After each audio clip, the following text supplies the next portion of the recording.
slow.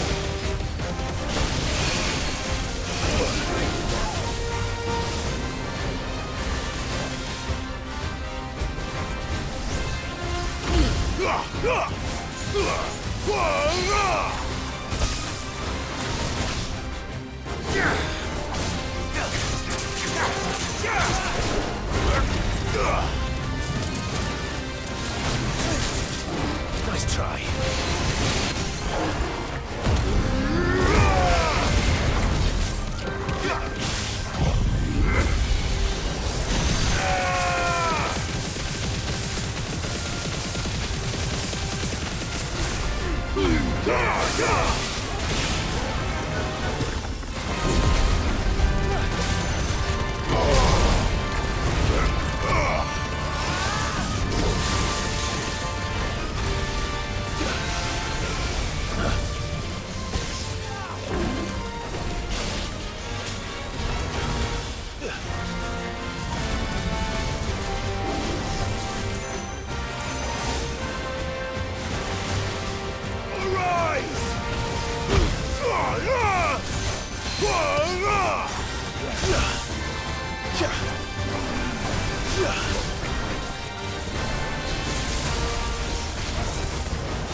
Let's hope it was the last of its kind. Let's go. Faster!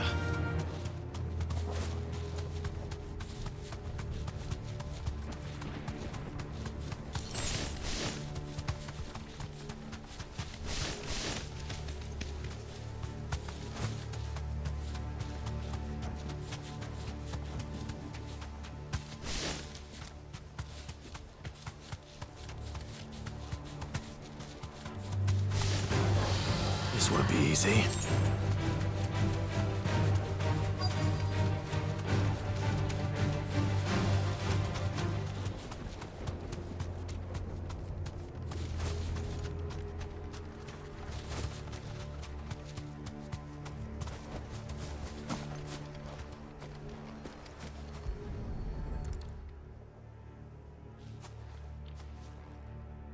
He'll be able to see all the way to Stonehyr.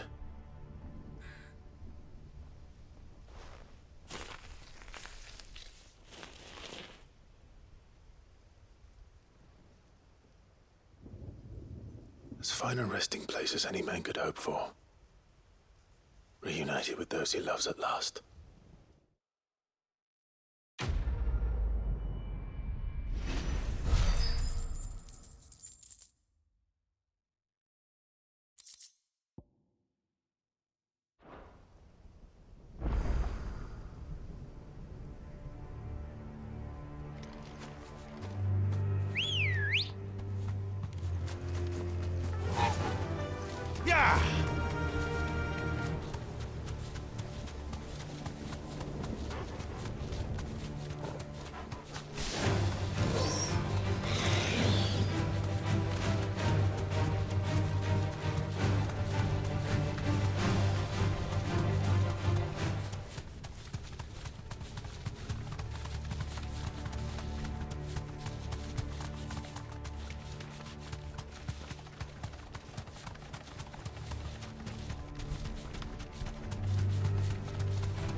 surrounded.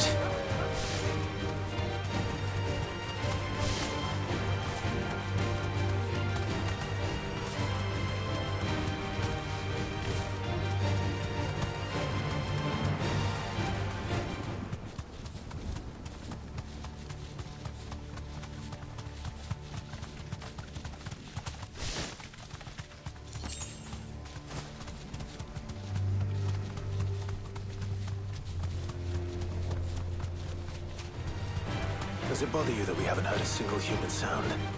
Everything about this place bothers me.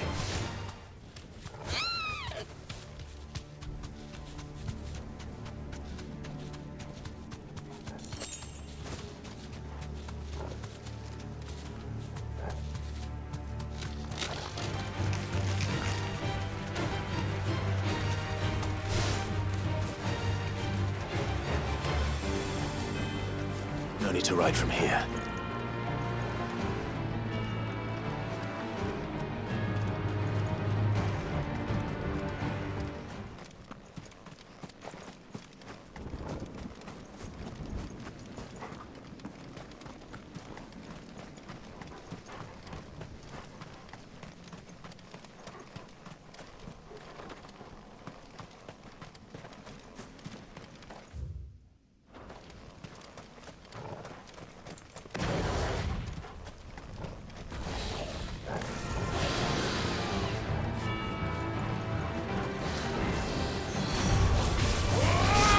Slow.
Too slow. There's more!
It's over.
Too slow.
Time to fight.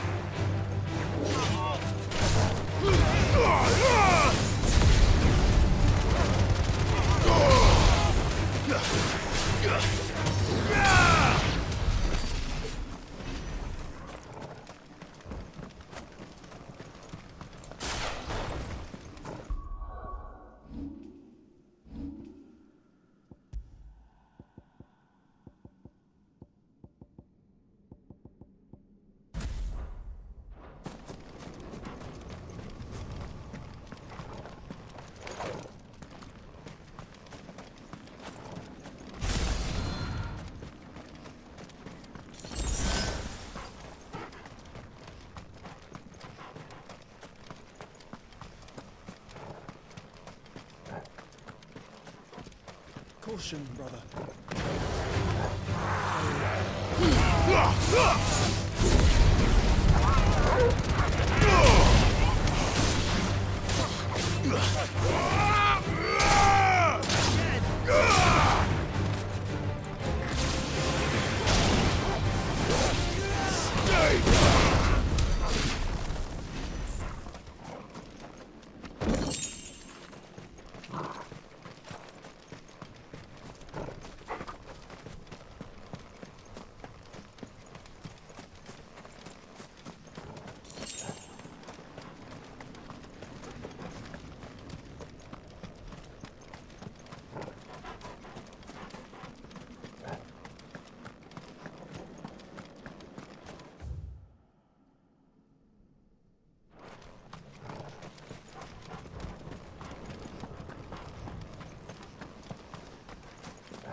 Ready, go?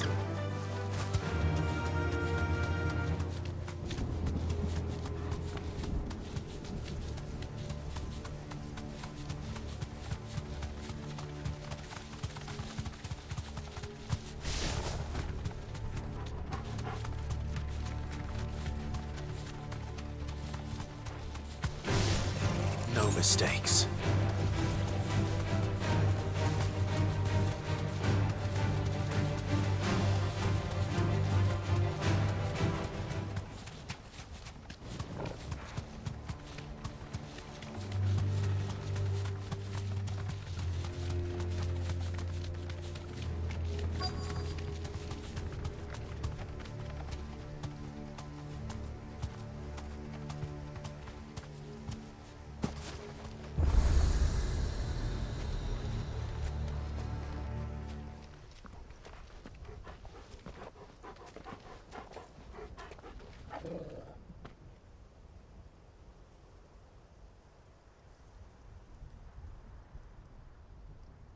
The calm before the storm. There's only one way into that city. Across the bridge. Through the main gate.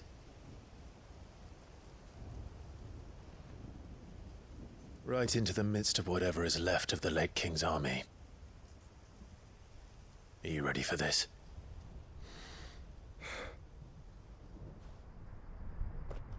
As ready as I'll ever be.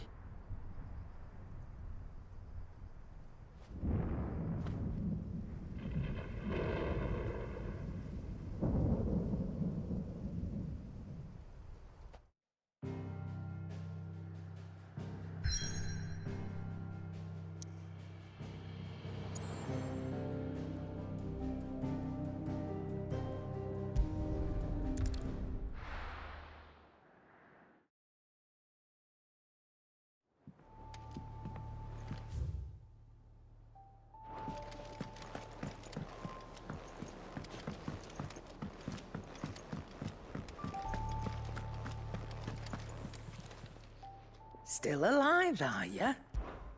Go on, then. Is that all?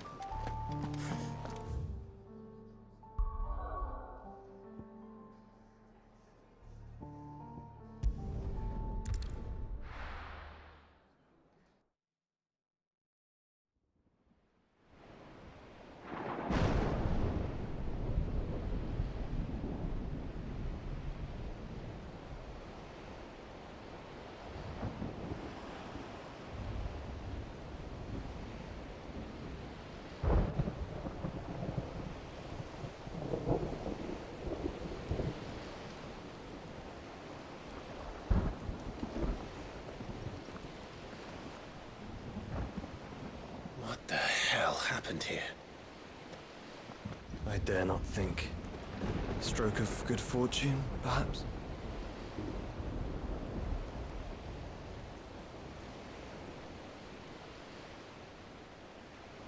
I hope you're right. So do I.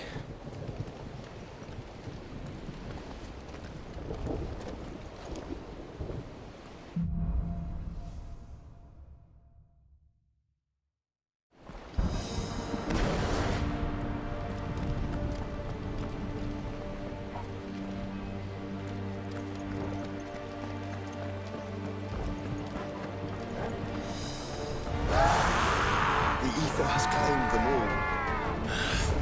Let's see the win on next.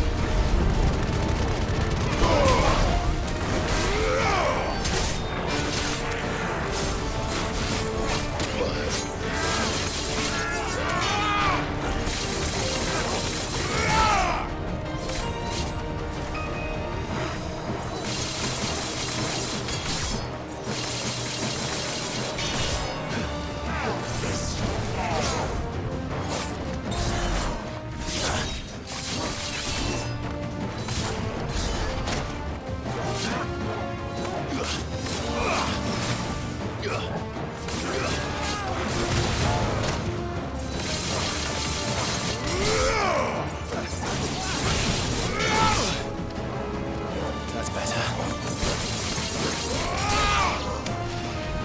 Rest.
That's a behemoth. Who would be mad enough to tame such a beast?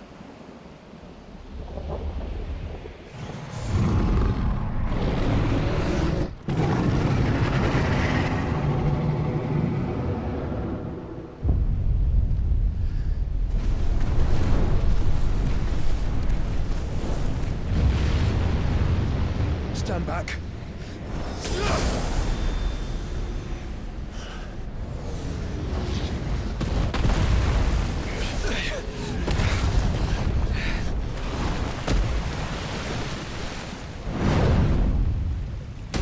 Get up.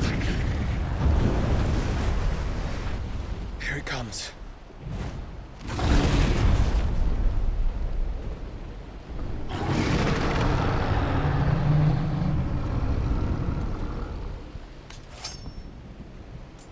Well, what are we waiting for?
sure.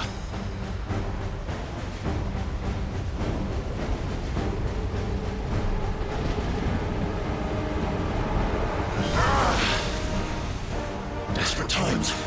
Clive, no! Trust me. I'm your shield, remember?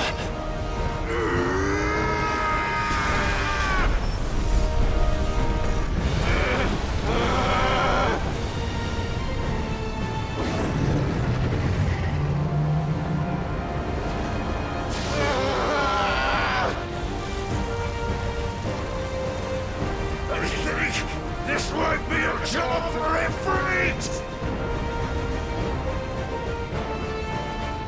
Why would you turn to him, brother?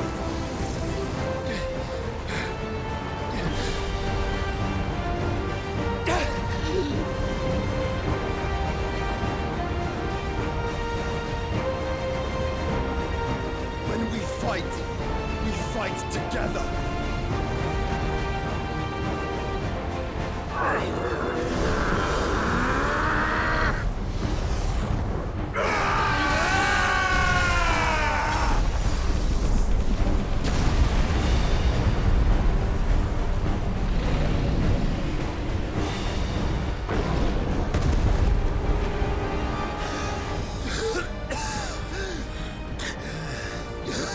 That wasn't too bad. That was just the beginning.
Quickly, before we're cut off for good.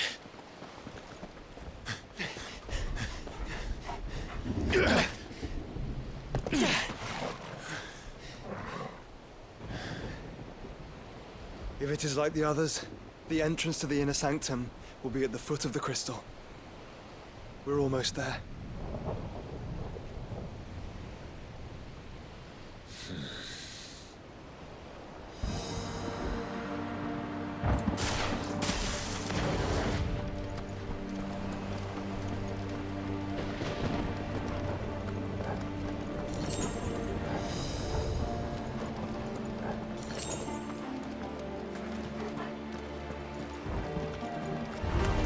Don't get surrounded.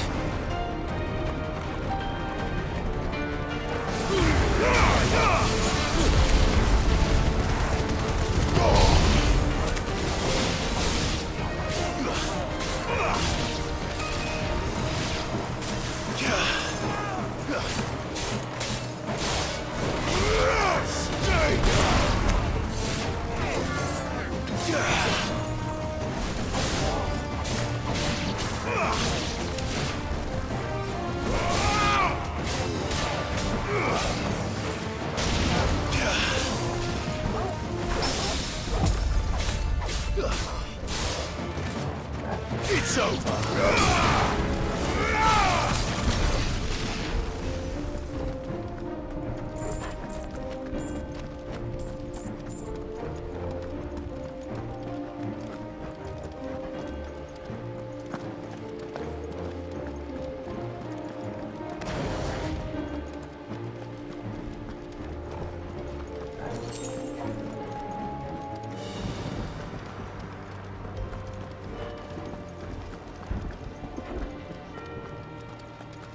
How do we get through that?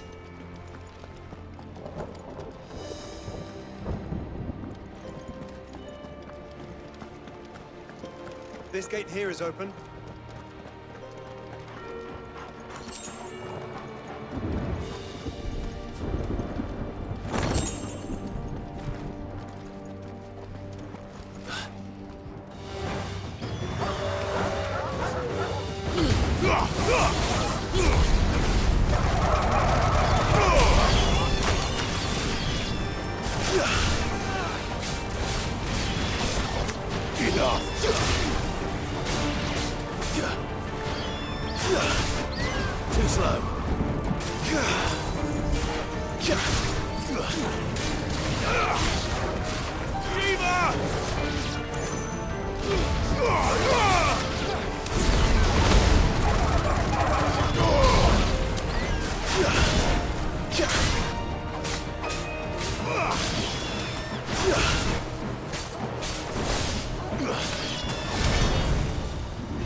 Not what I was expecting.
Once we step onto that bridge, we'll be easy targets. Then we better move quickly.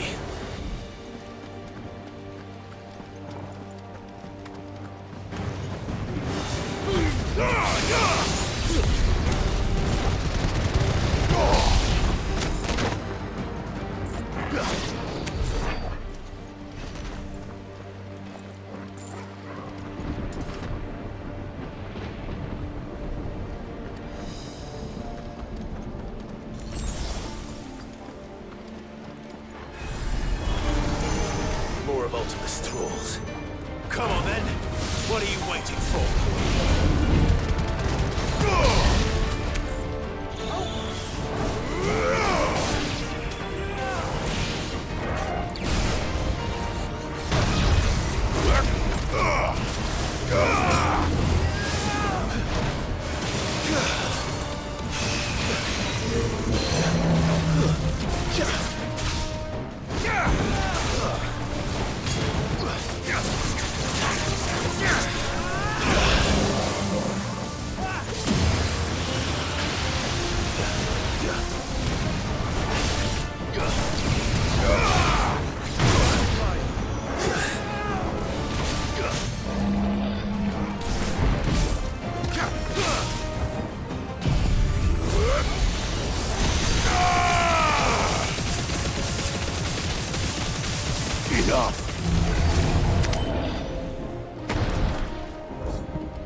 Through the castle, then.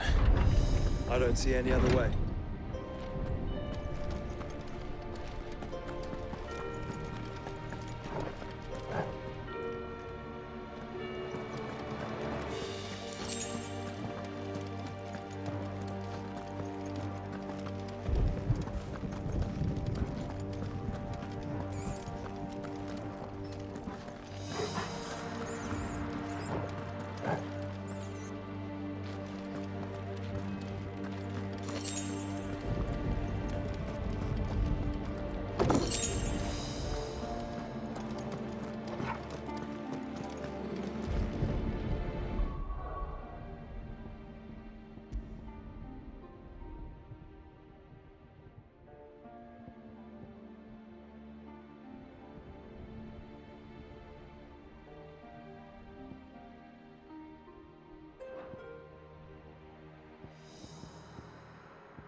bounds.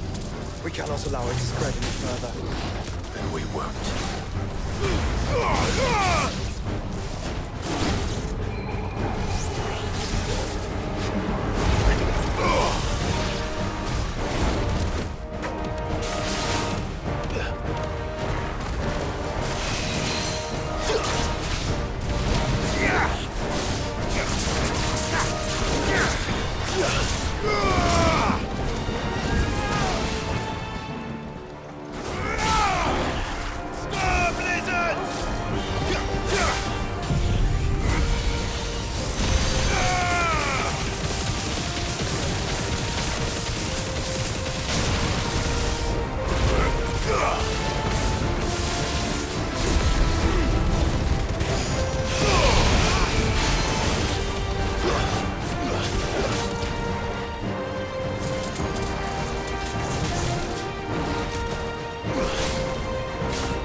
So many. Focus, Joshua. We're not done yet.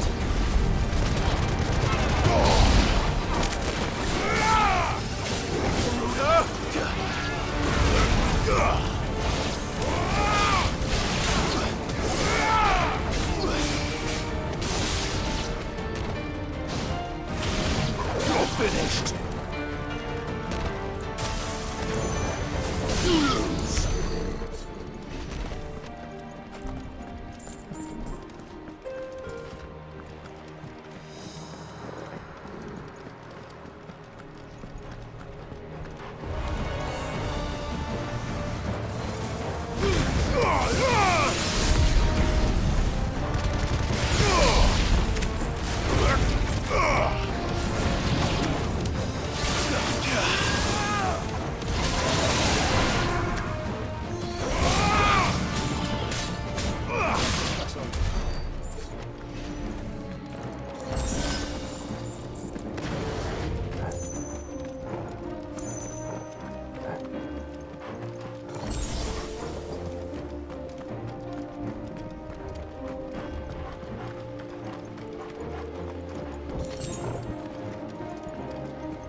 Let the burden fall to you?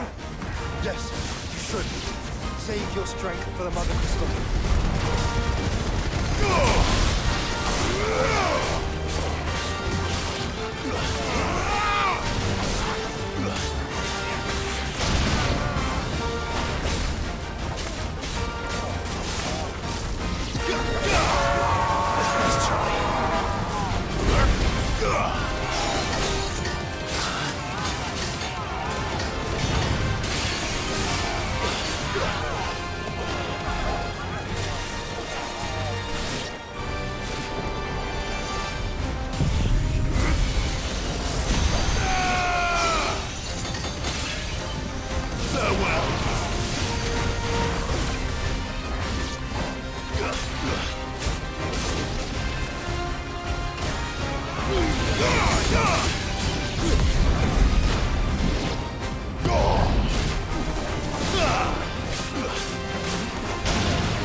Grow so big. You don't want to know.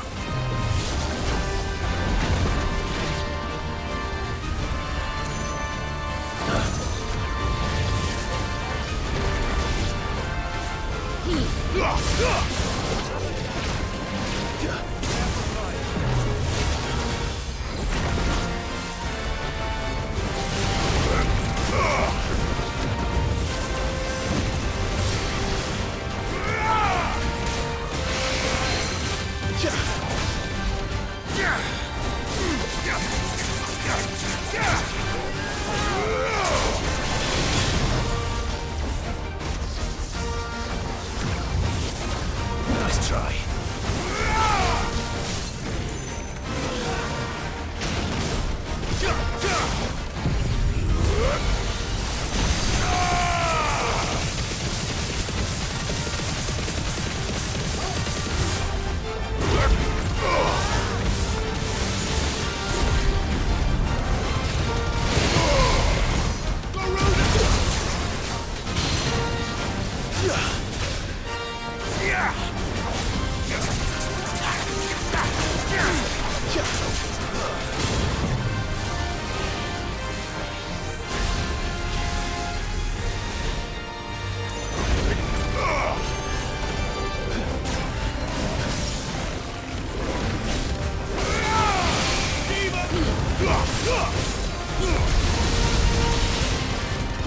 Excellent!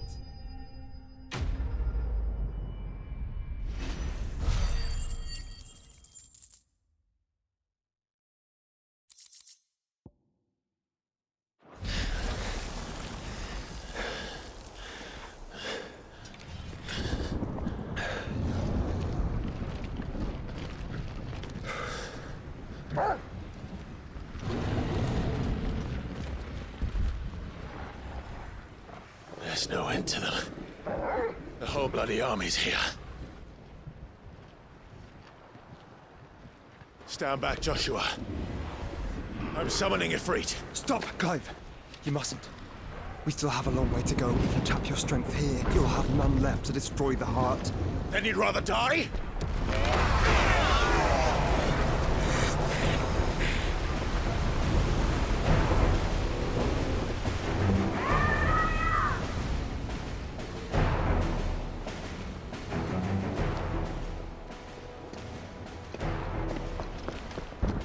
Jill!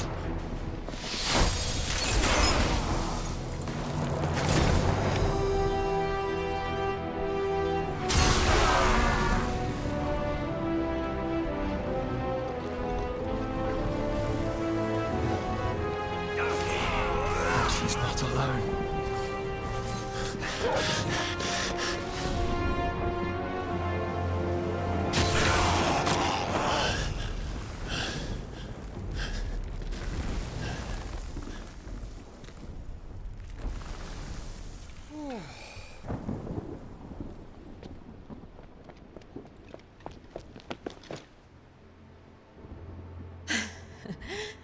surprised to see us. How did you? Gav. He told us exactly where you'd be. Even sniffed out a crack in the castle wall. And when we saw the heavens come crashing down, we had no choice but to believe him. It's been quite a day. To what do we owe this honor? A debt I would see repaid. Prince Dion. It's good to see you well. So, this must be Ifrit. Your uncle bade me give you a message. Listen to your heart. It will guide your steel true. Your father would expect no less. That is all. Thank you. For everything, Your Highness. Dion, please. You do realize the only thing we've freed so far is this wall from its foundations, right? Now, if your lord and ladyship's quite finished... Well said, Gav. We have work to do.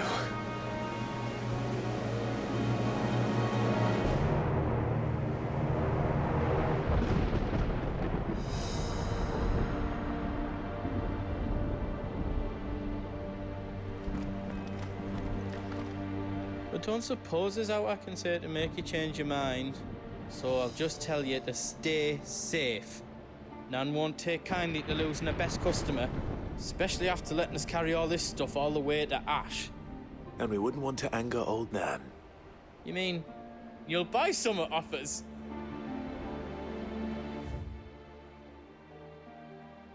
Let me show you me wares.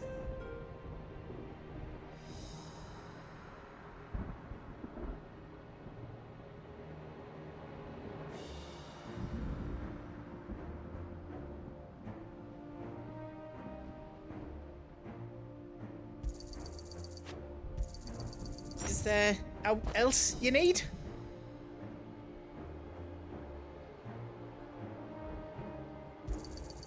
Righto, here you go.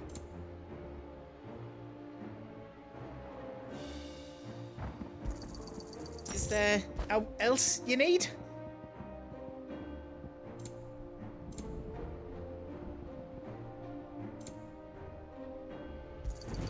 Thank you.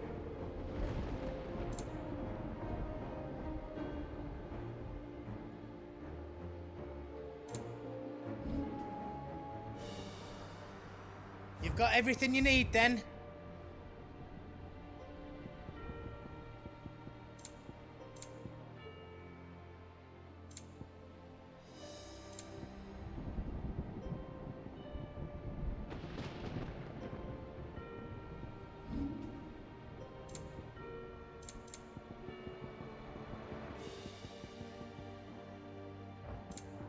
You don't want me to make yours out else?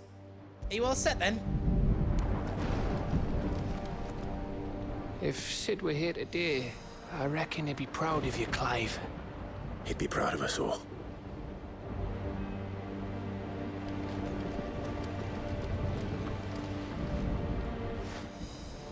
There is still much I would learn of your tale, once this day is done. Until then, all who might come between me and such knowledge shall answer to my spear. I do not envy them.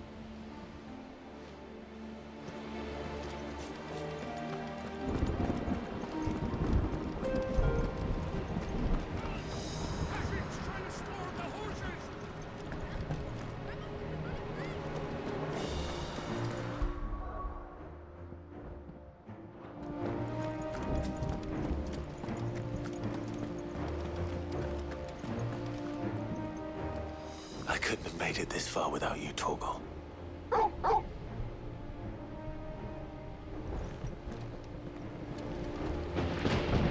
Each parting brings the hope of reunion.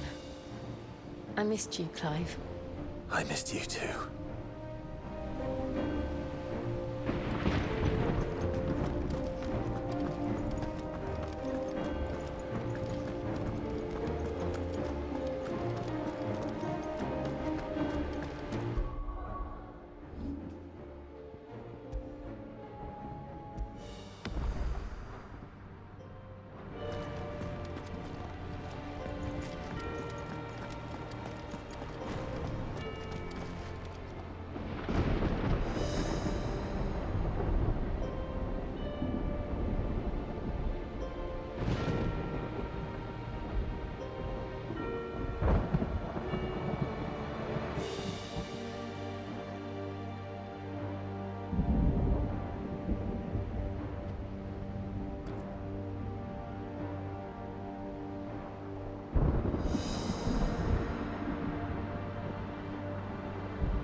see, Clive, we're not alone. If we are to win the day, we must all play our part. And ours. Ours lies beyond those doors.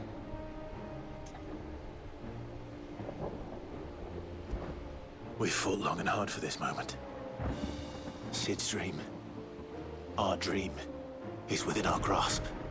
We need only endure this final trial, and we shall. Together.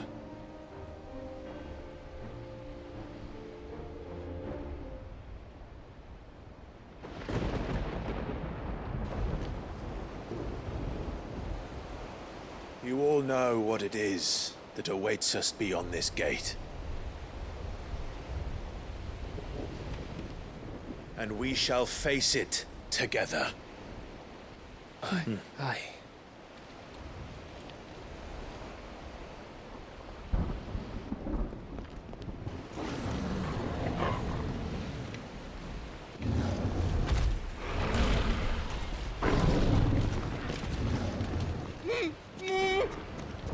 It seems our hosts would rather we remain.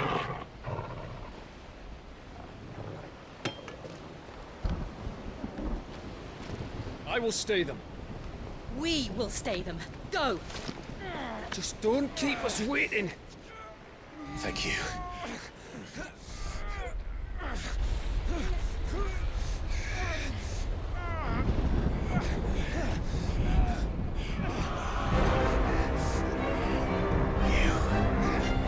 Welcome, sons of fire.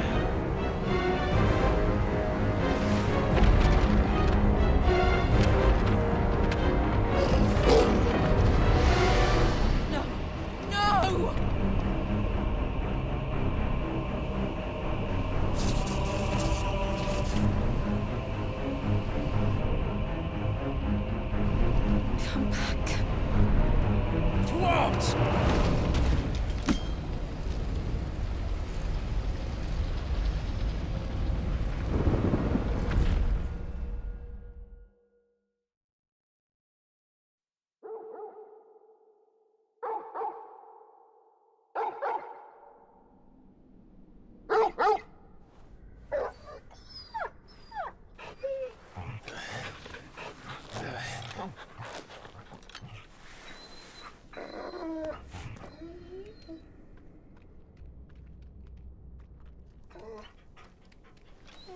Joshua! Joshua! Wake up! Clive, is that you?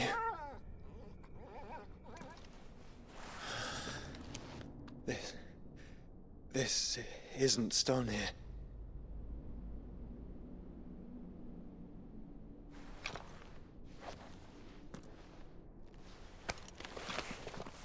Welcome to our darkness.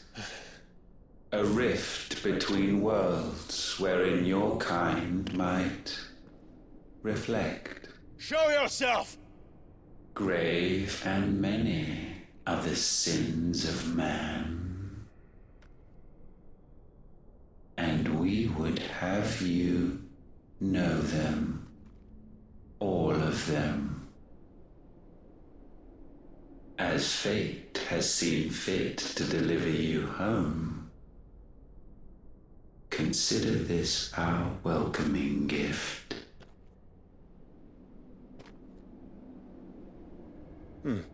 It would seem we are trapped. And the only way out is through Ultima. We find him, and we leave.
If you are to comprehend the full extent of your transgressions, we must go back to the beginning. When the world was still young, we visited upon it a miracle, magic, and in its light did all life flourish.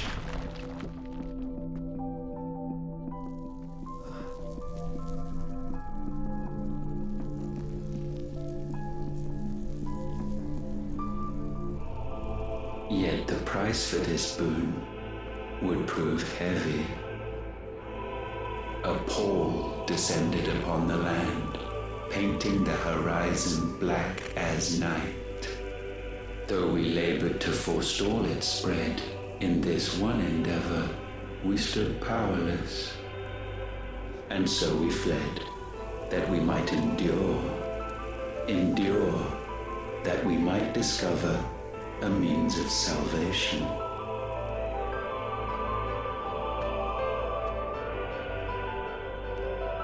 If it was magic that caused the blight, what of the mother crystals?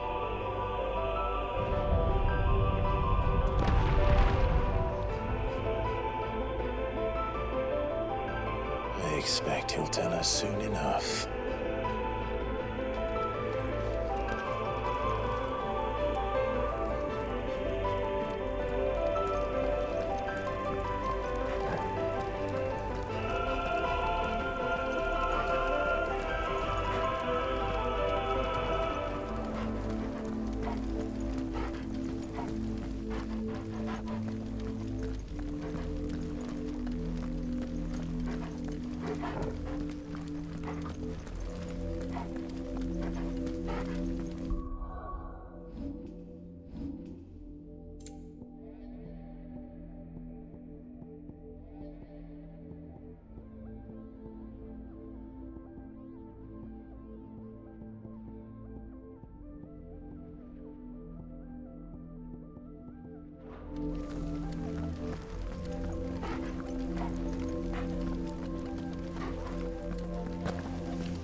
Salvation, alas, was not readily to be had. First, we would require a land unvisited by the stain of corruption. An unprecedented journey lay before us, one beyond the limits of our fleshly bodies, and so we cast them off. Thus, stripped to our very spirit, did we find our new paradise. A land as pure as driven snow, Valisthea. There would the true work begin, for the black crept yet behind us. And soon did we arrive at a solution, the illness having spread to every organ. There was but one escape from this fate, to start afresh. With a new world. The one for which Barnabas labored. A paradise free from the blight where his God awaits. And where, if we only forfeit our wills and abandon everything we hold dear, humanity can join him. So, Ultima would have us follow in the footsteps of the king. And follow we shall. For now.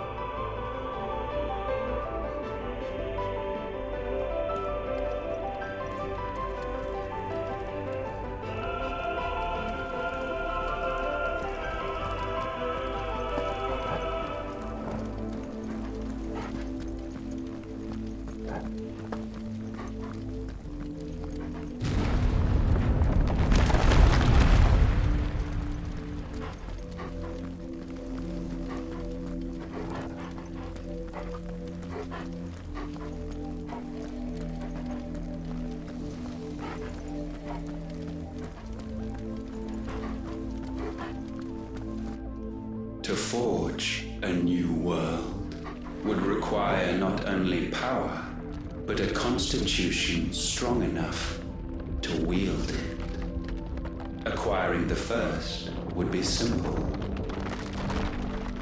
Untouched by the blight, Valisthea was replete with ether, and we had only to place jewels in her crown to claim it. Acquiring the second, however, demanded creativity. And so I cast forth the seeds of humanity. You created us. Is that not what gods do? We sowed the seeds for you, Muthos, all that you might one day blossom. And our future thus secured, we thought to slumber, though that would prove a grave mistake. For it was as we slept that man committed his greatest sin. He awoke. Alone in a world bereft of his god's radiance, he stumbled blindly, desperate for guidance. Finding no light, he sought to kindle his own, and from that single errant impulse was his will born. Having discovered himself at last, man turned his eyes inward and found he desired evermore that which only magic might afford. So wars were waged and brothers slain for custody over that dwindling resource, and the land, she wept tears of black.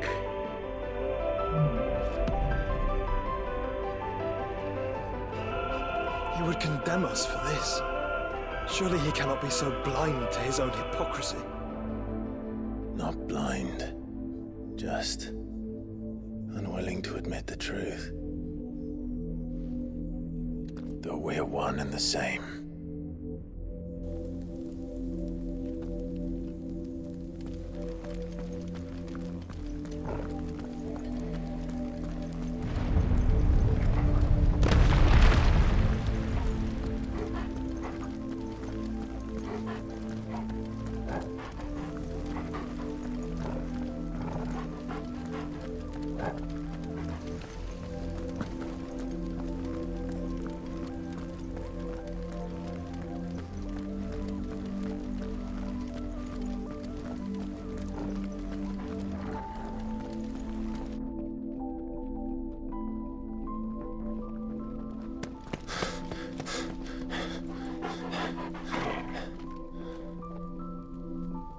Is that Ifrit, or what's left of him? Long have our ashes lain cold for want of a spark. Cast your eyes upon them and see what you must become.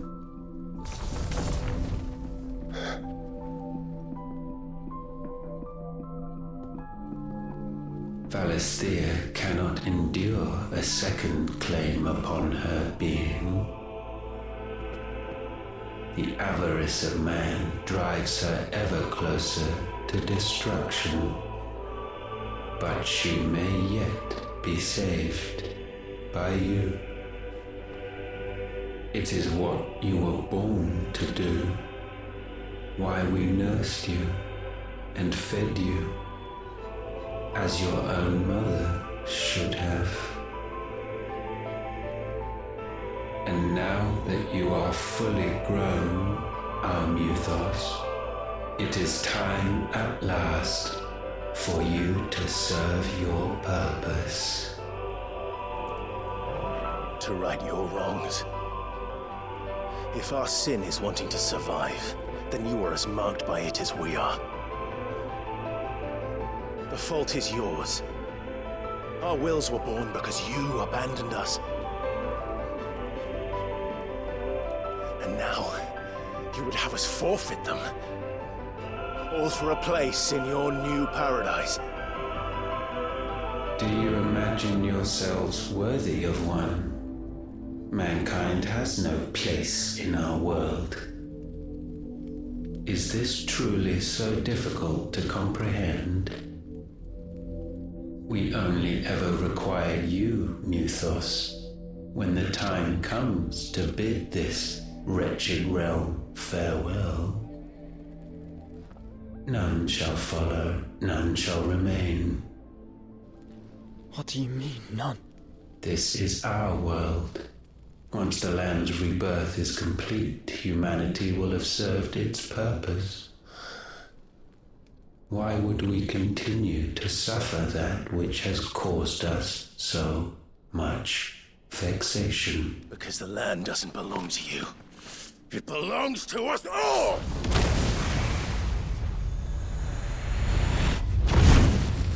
What? That is where you are mistaken. You own nothing but your precious will.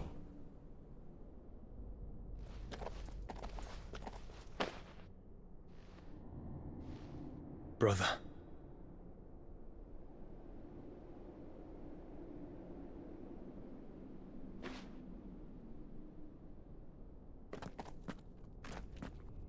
I can't do this alone. And you don't have to. I grow weary of your dissent. Now you must learn that this master will not tolerate disobedience.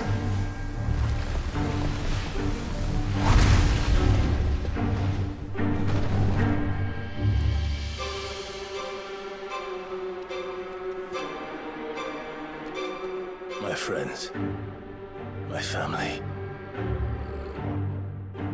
We have all suffered, all fought to survive. This world may be flawed. It may be broken. But it's all we have. And if we can't share it, I see only one other choice. You have to go. You may have created us, Ultima. But it's time we lived on our own terms. This isn't your world anymore.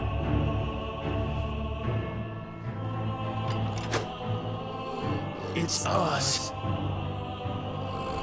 Bow down, offenders, hearts be-stained.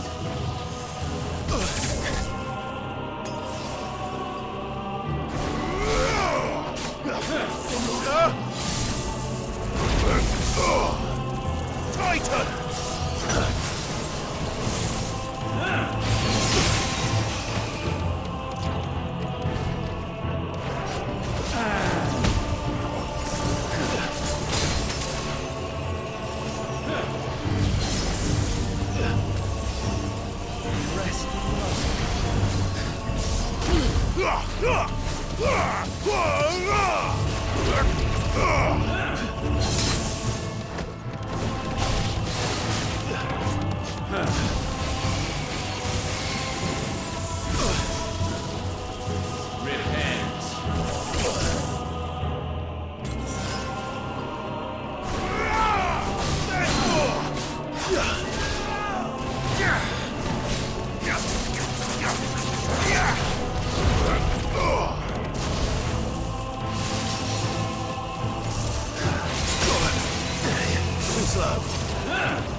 Such foul attaint may not be sublimed through game standing.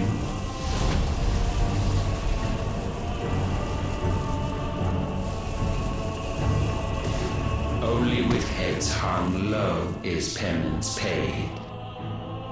O wretched mortals incapable even of contrition, in fitting season shall we reap our harvest.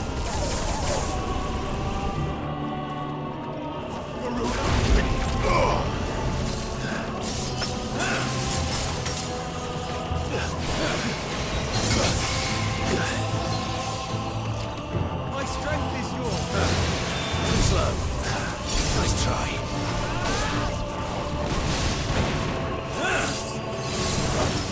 We will unmake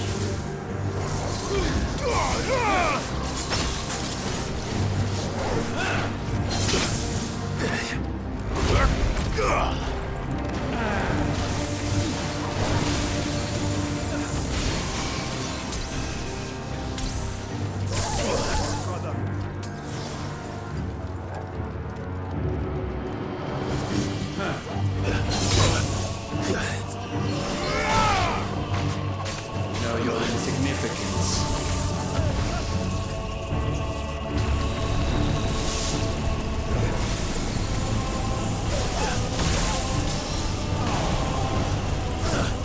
Nice try.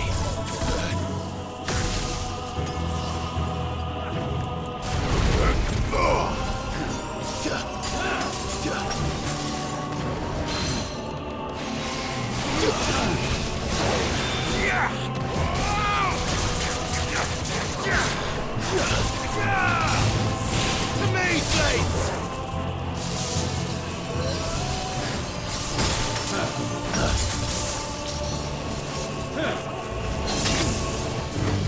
Nice try. Waken wind!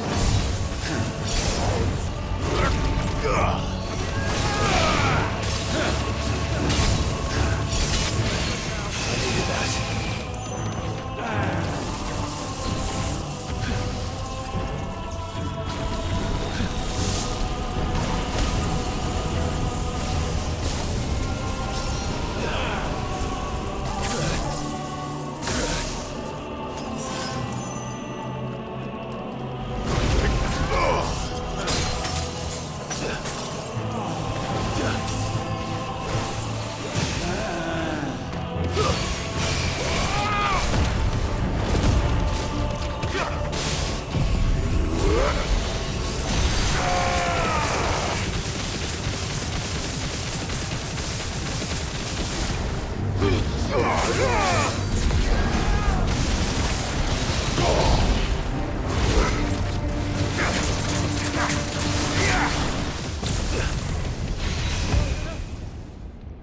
Gifted this chance, and still you would raise your hand against the Lord. What now? The darkness bends.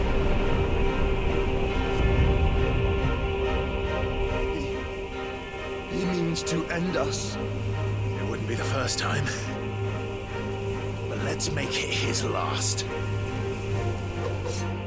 Your fate is inexorable. Surrender the vessel unto the darkness. Surrender it unto us. Kneel before us.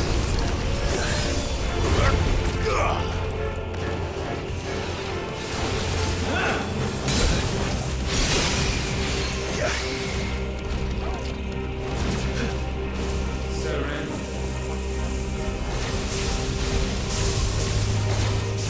Prostrate yourselves.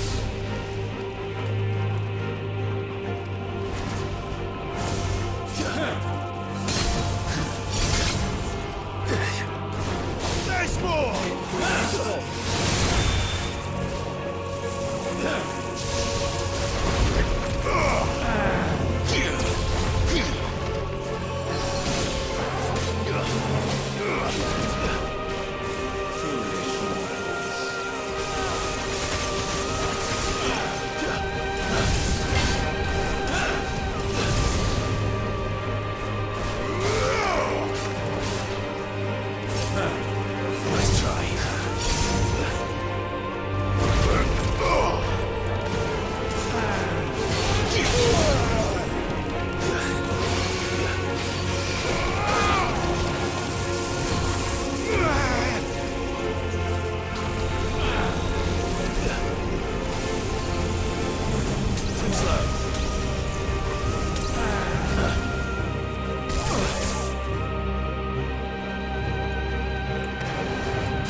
countless generations have we awaited this moment.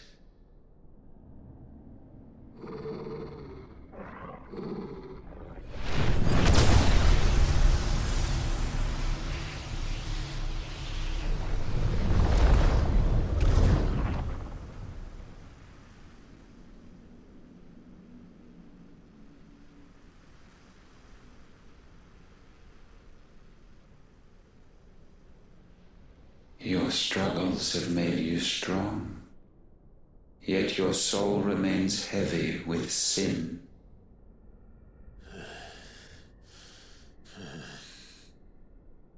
Absolution is nigh. Repent, and all shall be forgiven.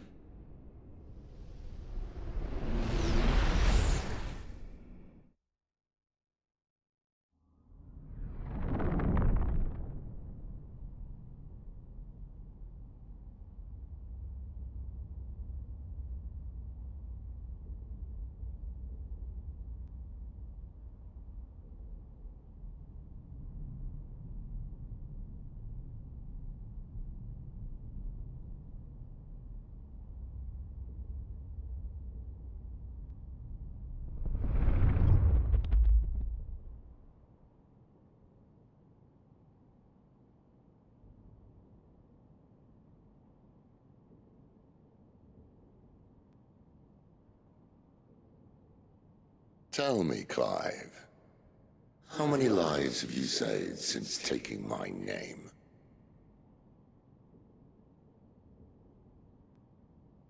Fewer than we have ruined. Wherever we go, we leave a sea of tears in our wake. These are the wages of your will, son. What good are our choices when all they ever bring, all they will ever bring, is death? There's no atoning, Clive. No matter how hard you try. So why not leave it all behind? Leave it all behind.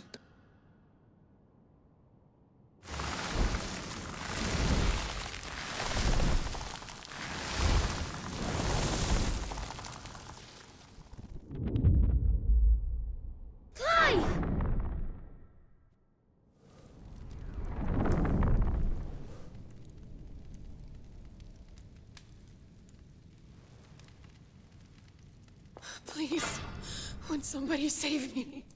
Won't anybody love me?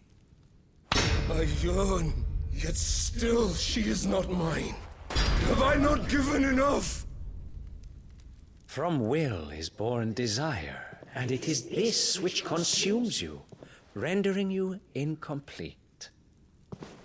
Do you not see how the world bends and warps under the weight of your hungering hearts?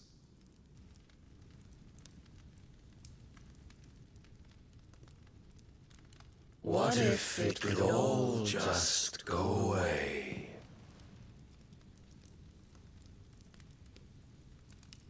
Just go away.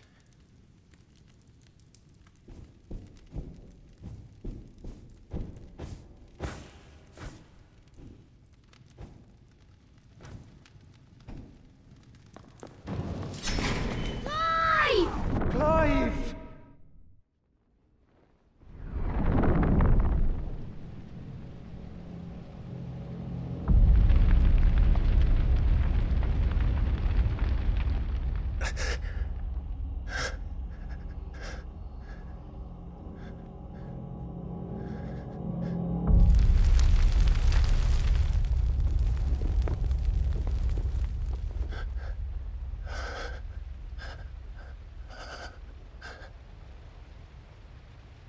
None of this is real. Wake up. It's time to go home, Clive.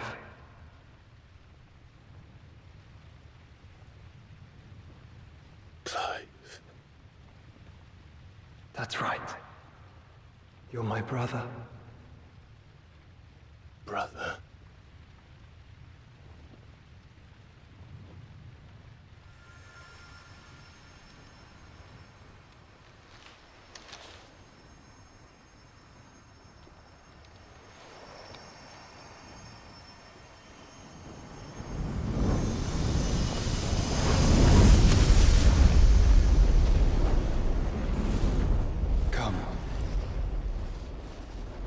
remember who you are.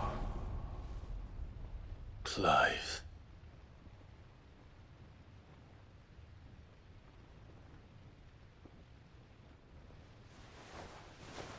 Once more, lest you forget.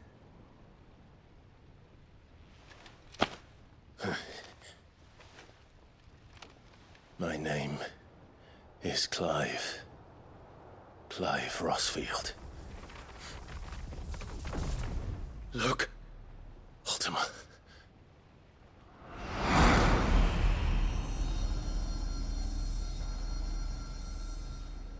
Even here, the light of the vessel's will cannot be quenched. And the Phoenix, his trespass should not have been possible. Not possible unless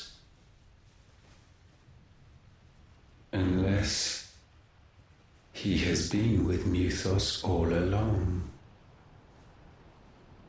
The mark of the Phoenix, emblazoned upon his heart, made manifest by the power of will alone. The power of creation. Can it be? Are their wills truly so potent? Are you still talking?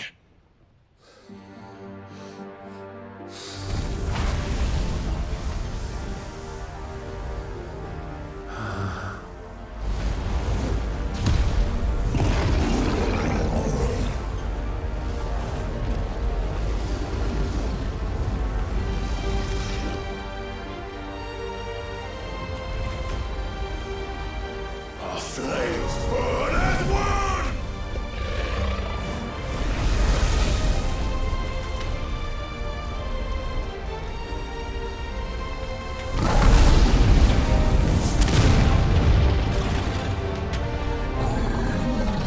This is no mere evolution, it is deviation. And herefrom does Logos rise.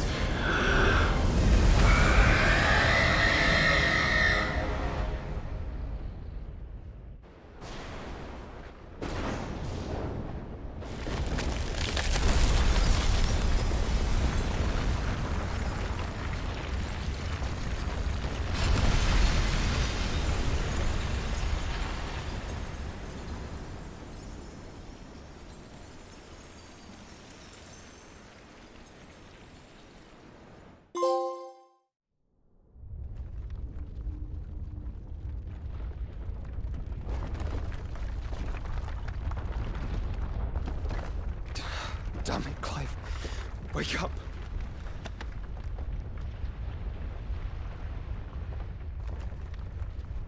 That hurt. Sorry to wake you, but I think it may be time to leave. This place.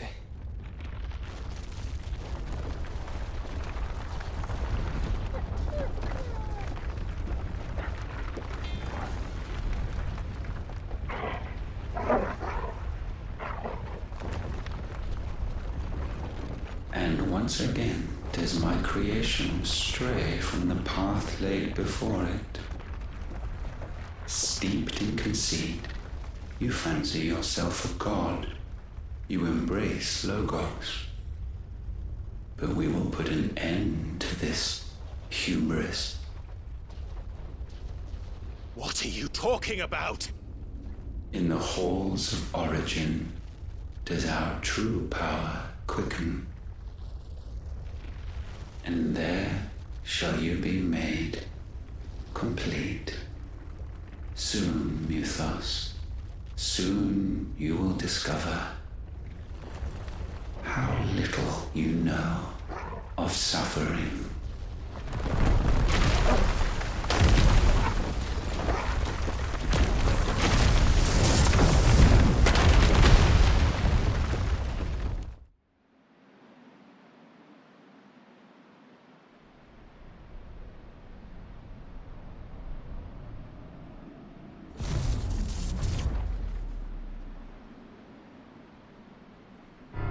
And so the crystals are no more. Yet in their silence, a new song rings. Its chorus building, a crescendo as it enters its final movement, stirring those long aslumber to waking. And back to their origin.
Bloody crystal's cracked. So where the hell are they?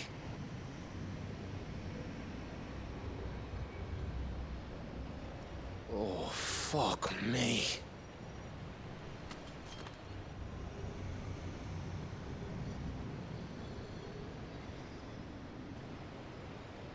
Is that ether?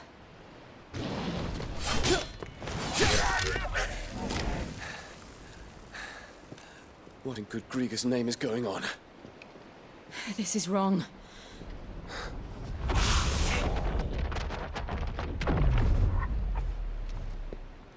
Are we back?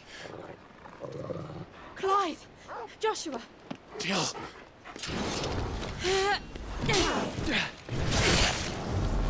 Is everyone all right? We're fine. What happened? Too much to explain here. Mate! We're leaving! Now! Everyone, fall back to the ship!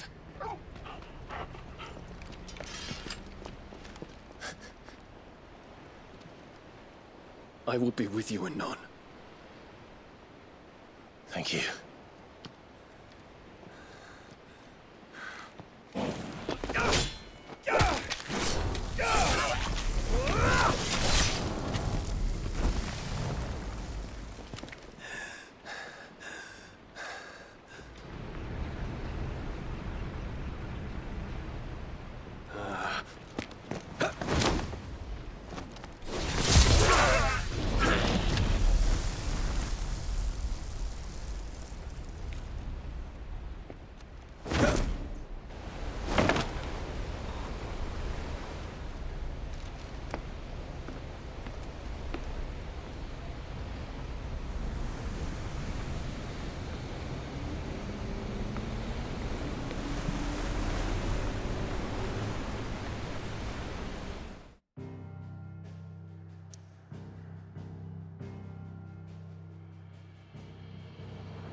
I need to tell everyone what happened at Drake's Spine.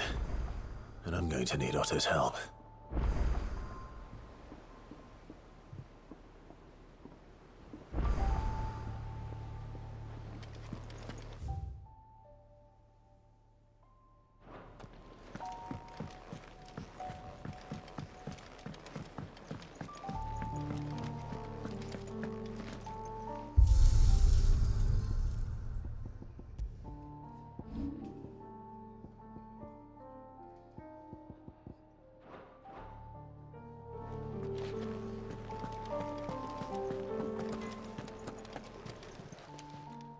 Clive.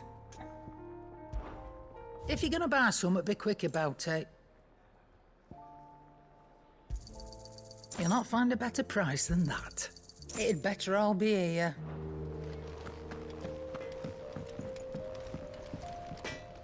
Yep. What's that for you, dear?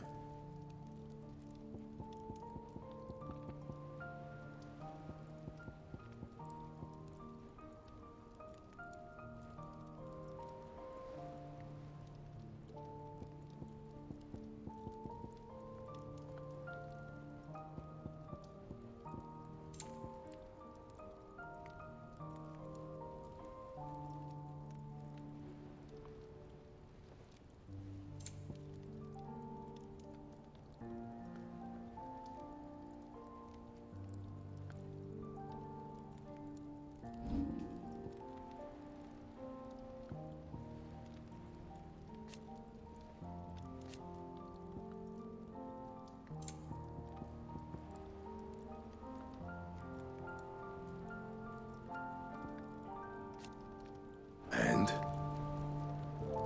Trouble with your gear, or what do you want?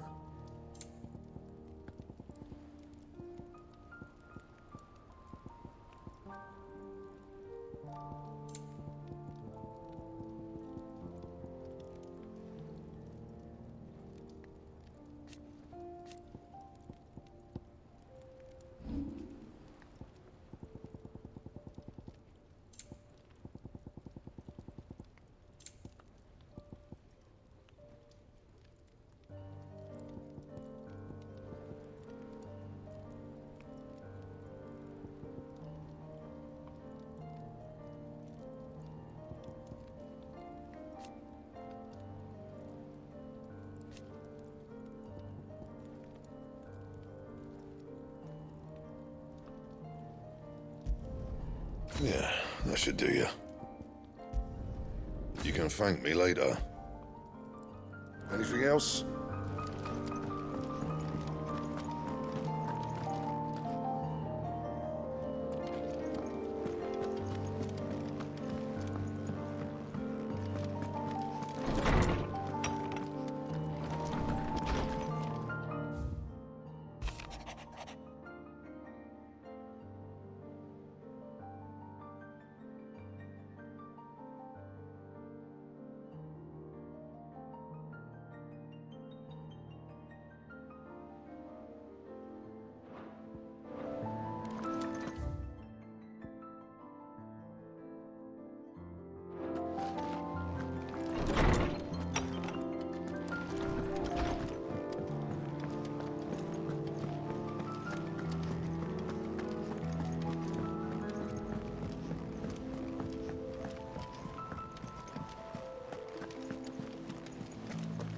There's something about it.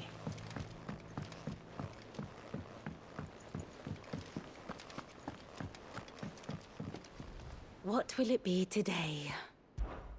What is it that you wish to learn? Here you are.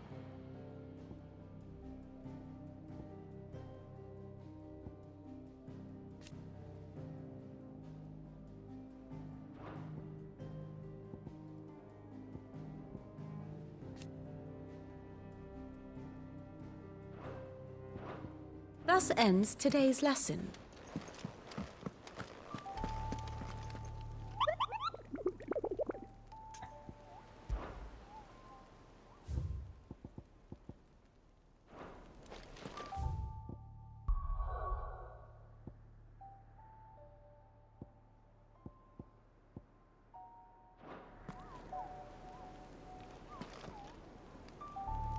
Still alive, I see. Something tells me that eyesore on the horizon is your doing. How'd you manage that? It's a long story. One that I'd rather only tell once. Right. All hands on deck, then.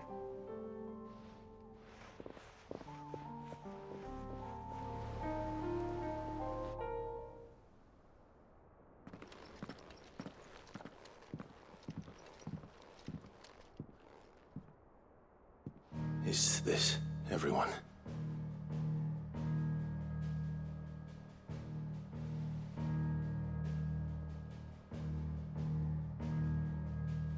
As I'm sure you've all guessed, the crystal which now commands the eastern skies was summoned by Ultima. He called it Origin. Though the significance of that name is as yet unclear. What does it matter what it's called? Its emergence tore Twinside asunder and wiped my homeland from the map.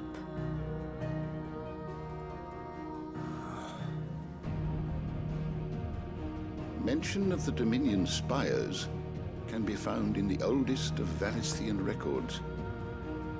But to the best of my knowledge, none provide any hint as to their true nature. That they would prove the horns of some slumbering demon. Well, the Dominion's demise was at least quick. Elsewhere, the Republican army cannot hope to contain the chaos engulfing Randalar. Canva is in flames, and the Empire. Our allies are crying out for answers. I've sent the Cursebreakers to give them what assurances we can, but right now that amounts to fuck all. They wouldn't be able to stop what the skies have started in any case. People here and across the realm grow sicker with every passing day. Could it be that this new Mother Crystal is like the others? That it draws upon the land's ether? It certainly looked that way from Stonehyr. If that were true, it would explain the hastening spread of the Blight since the crystal's appearance. Would it not? And as the land's ether slowly rises to the surface, it pools, corrupting all who cannot channel its energies. Archay above, ether floods below, and in the middle, here we languish, hopelessly entrapped.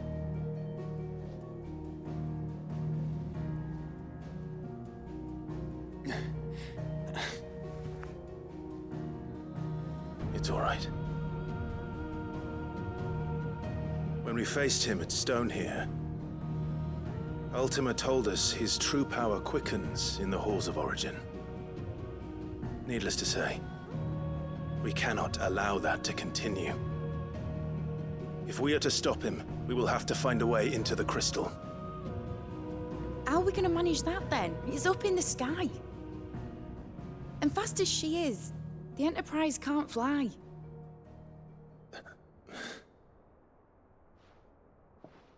It's a lot to take in, and I reckon we'd all benefit from some time to clear our heads. The answer will come to us. Don't you worry. Ain't that right, Clive? Right. That's right. Well, go on then. Bugger off.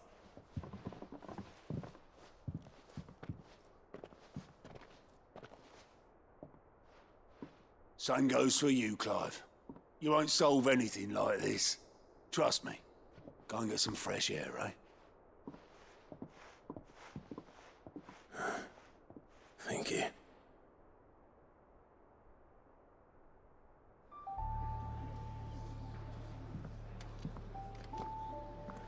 Joshua seemed upset.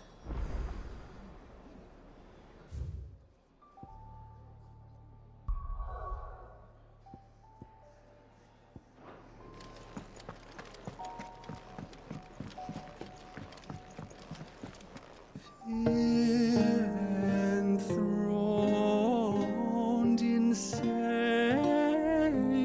skies, chaos in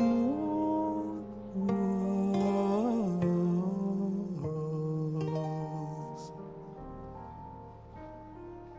From diverse hands a dawn is spun in crimson sin unfurls.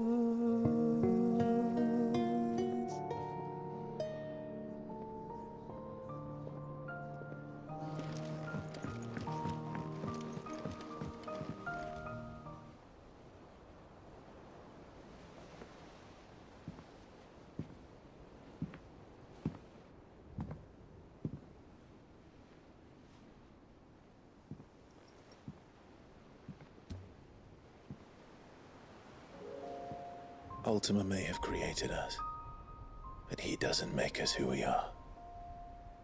Only we can do that.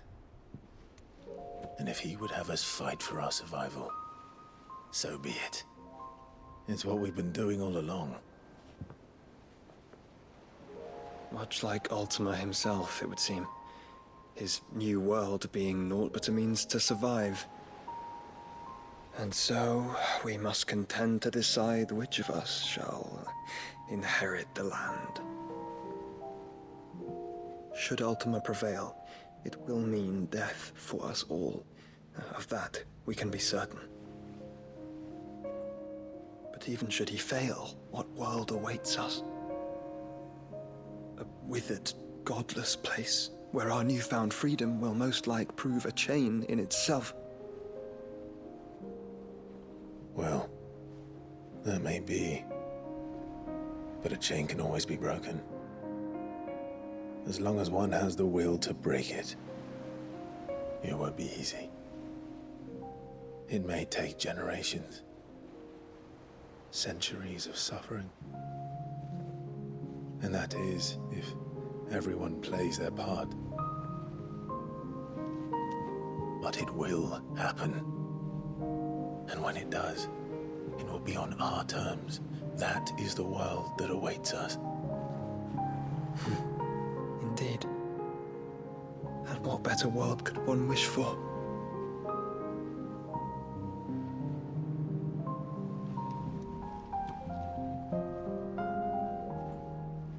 But first, we have to reach that crystal. Then it's a good thing I have wings. You can barely stand, let alone fly. And only the Founder knows what horrors await in those skies. You certain about this? Am I certain? I am the Phoenix. I will do what I must. This is our fight. Remember.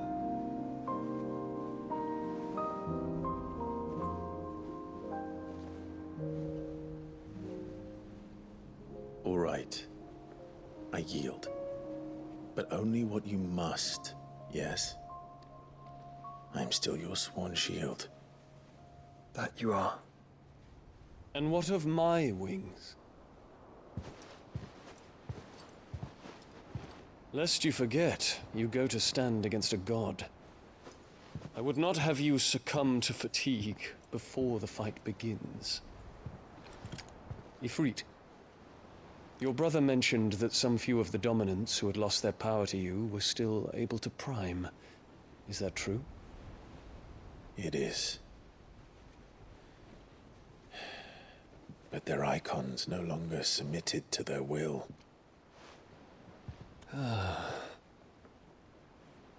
Then mine will have to be stronger. That you both might save your strength for the battle to come. You don't have to do this. If you do, there's a chance you might lose all you have left. And what have I but regret? My life ended in the Dominion. I fear death no more. Besides, I would have words with Ultima. He has much to answer for.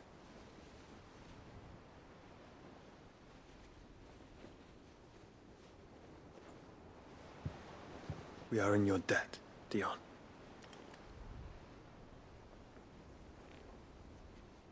We can speak of debts when this is over.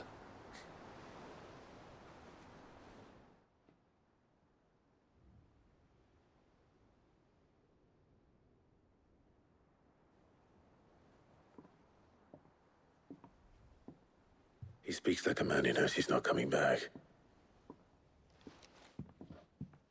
And has come to terms with that. That doesn't mean that we have to, does it, Clive? Time to talk to Jill. I only hope she understands.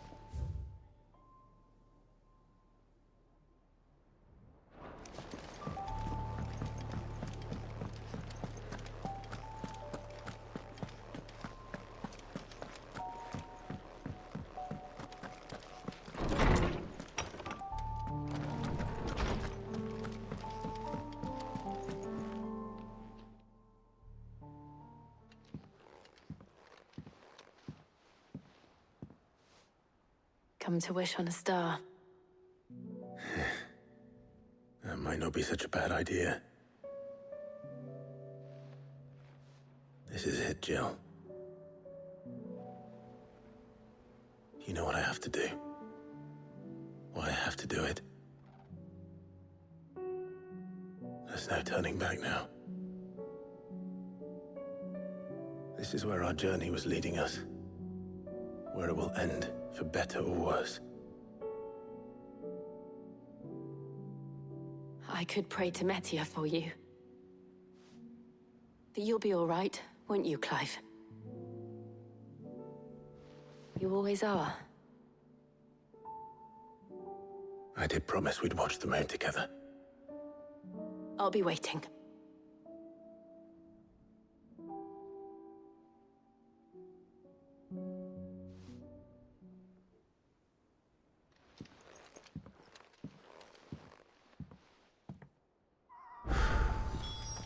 It's almost time.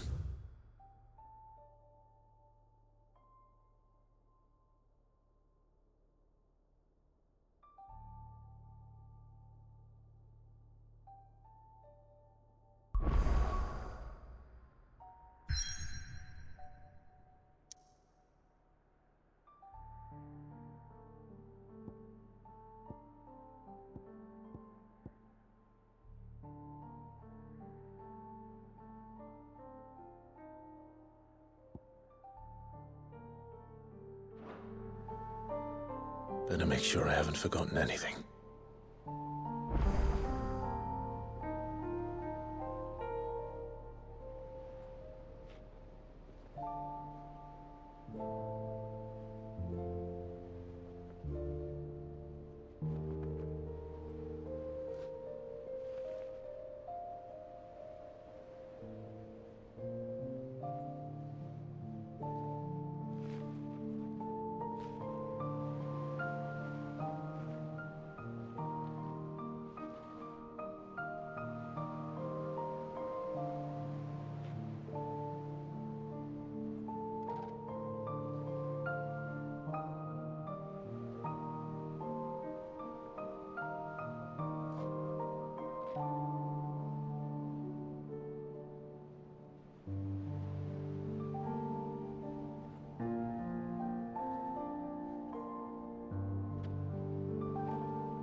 is it this time, Torgal?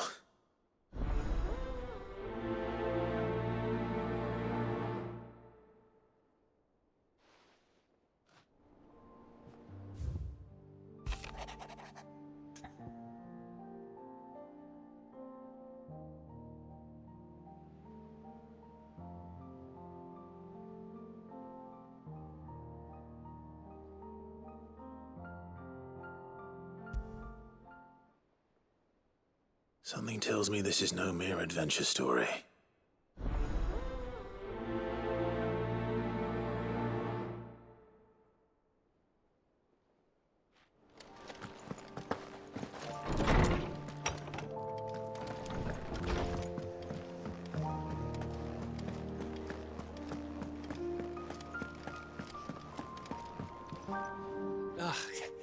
You alright?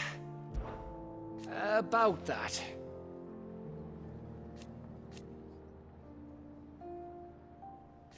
Oi!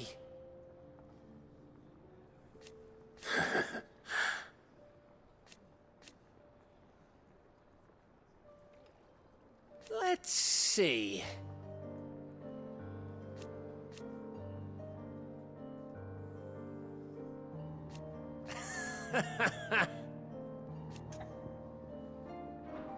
You off then? Hmm?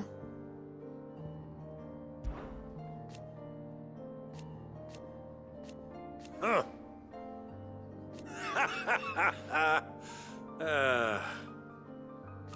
Thank you, Uncle. As for down here...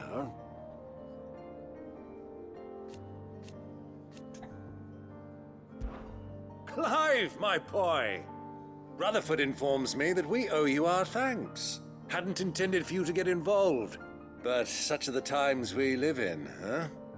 I would have done the same for anyone else. You're far too modest, Clive. You'd make a terrible nobleman. But tell me, is the realm truly in as dire a state as Rutherford suggests? From what little I saw, you were right to be worried. I suppose I should have expected the worst. But I was rather hoping the great and good of the realm might have things a little more under control. Alas, it seems that firm leadership is in short supply these days, and without it, the people are bound to lose their way. We must move quickly. But where do we start? True, the challenges that face us are many. But in my estimation, there are two key areas to be addressed before any other. The realm's armies and her larders. As you've seen firsthand, it's every man and woman for themselves out there. Certain cities have banded together to try and maintain some semblance of order, yes? But such cases are few and far between. And yet, the only remedy for the chaos that faces us is unity. A unity that transcends even the borders laid down by our ancestors. In short, if Storm does not stand together, she will fall apart. But how would one even begin to unite the realm? The armies, my boy. As I told you already, we begin by restoring order among the ranks of those sworn to maintain it. Sadly, I doubt I could convince even the lowliest gaggle of privates to dig a latrine together. But I do know someone the High Commanders have been known to listen to on occasion. Field Marshal Eugen Havel. I thought he was retired. He was, until an Akashic army tore through Randalar and killed most of the rank and file. There is no man alive more capable. Literally. And as luck would have it, I've already spoken with him on the matter. Of course you have. And he's agreed to help. On one condition. That he first speaks with you personally. Havel has always been a man of frustratingly rigid principle, and he has certain qualms about clasping arms with, well, with an outlaw. I extolled your many virtues as best I could, of course, but the old goat was adamant that he be allowed to appraise you in person. You don't mind, do you, my boy? Of course not. As long as chaos reigns, we will never build a better world. I'll do whatever it takes. And if the Field Marshal wishes to speak with me in person, then so be it. That's the spirit. I'll leave for Randalar at once. Would you send a Stolas? Of course. Rutherford is already in the Dalmekian capital. I'll have him tell Havel to expect you forthwith. Excellent. Thank you, Uncle. No, thank you, Clive.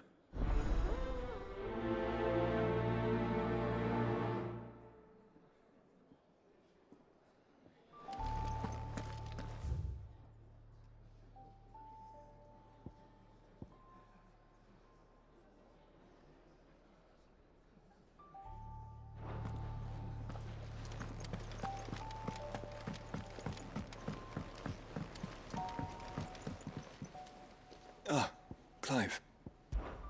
This is it then, brother. Indeed.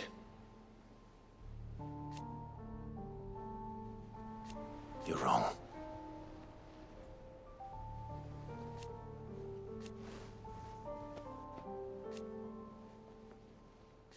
Of course.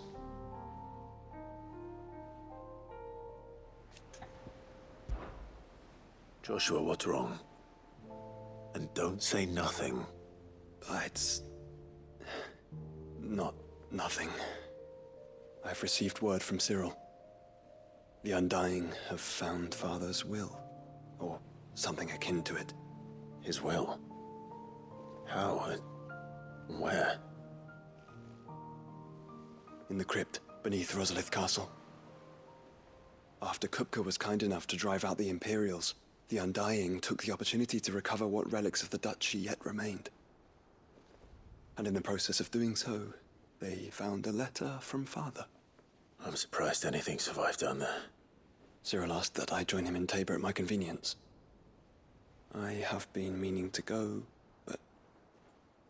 would you join me? Of course.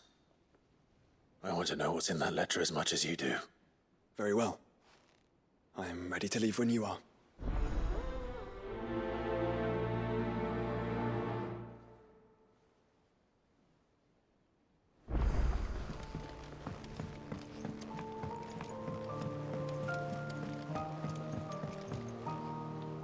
Sid, do you have a moment? By all means. It's my old master. Seems there's no escaping her. She found some way to send me a letter. And something else. Records from a Waloed prison. Seems they were keeping a lot of bearers there. How did she come by such a thing? Finding bearers always was her strong point. And it seems the cells of Balmung Dark are full of them. Foreign captives, the masterless. Bearers no one would miss. And even better for her, bearers with no one to look after them. When ether started lapping at the walls, the jailers fled. Leaving the bearers to be liberated by whoever happened to come along next.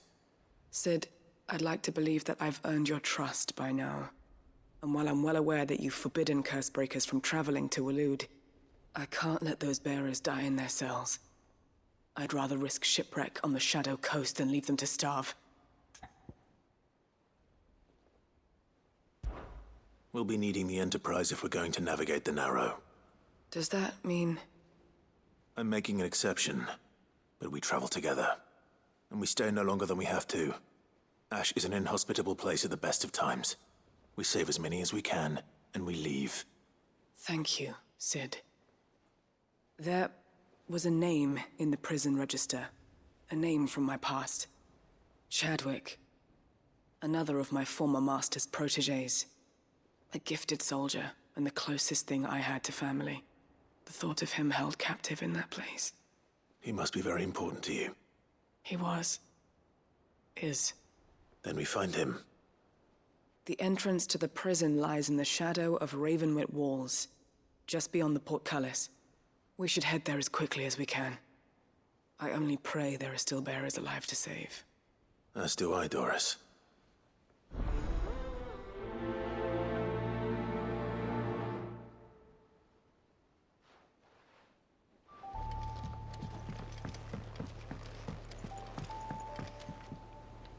Sid, I was wondering if you could help me. It depends what with. A bearer, but recently freed from his bonds, is keen to join the Curse Breakers. As you know, the work we do is not easy, which is why we test every volunteer's suitability. I was hoping you could oversee this one's evaluation. I don't mind, but why this one? Because he wants to be a scout.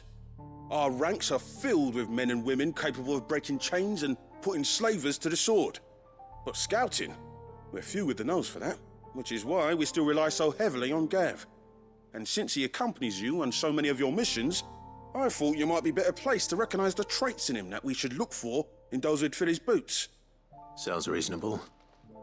So you're happy to oversee the boys' test, then?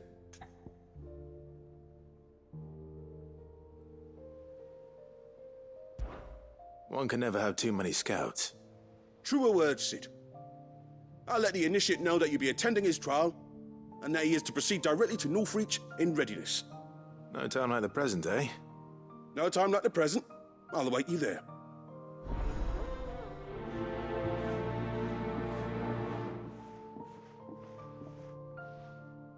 Northreach. I don't suppose they could have chosen somewhere closer.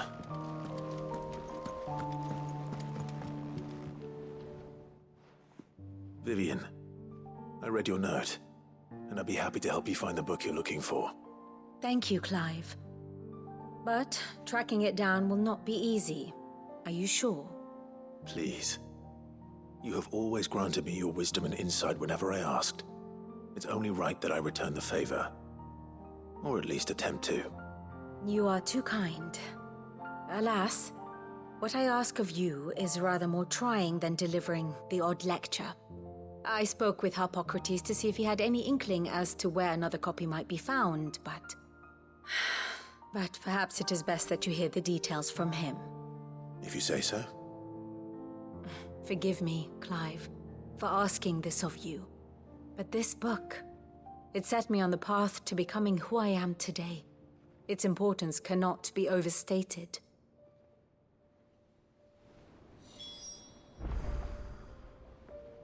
Back again? Well, Clive? I am. Naturally.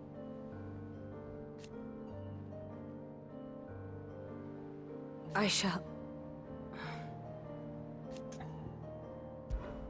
How may I help you today? Here you are. The state of the realm is ever-changing, Clive.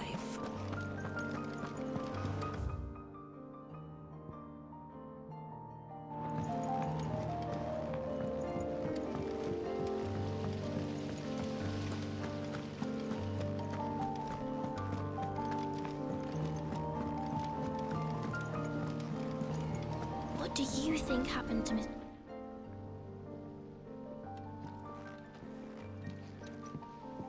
Sid! You have to help us! With what? You didn't take apart another of Mid's contraptions, did you? No? Well, yes. But that's not what we want to talk to you about. It's Miss Mididol. She's been acting strange. Very strange. She's barely ever around. When she is, she acts like we aren't even there. Her head's in a crowd.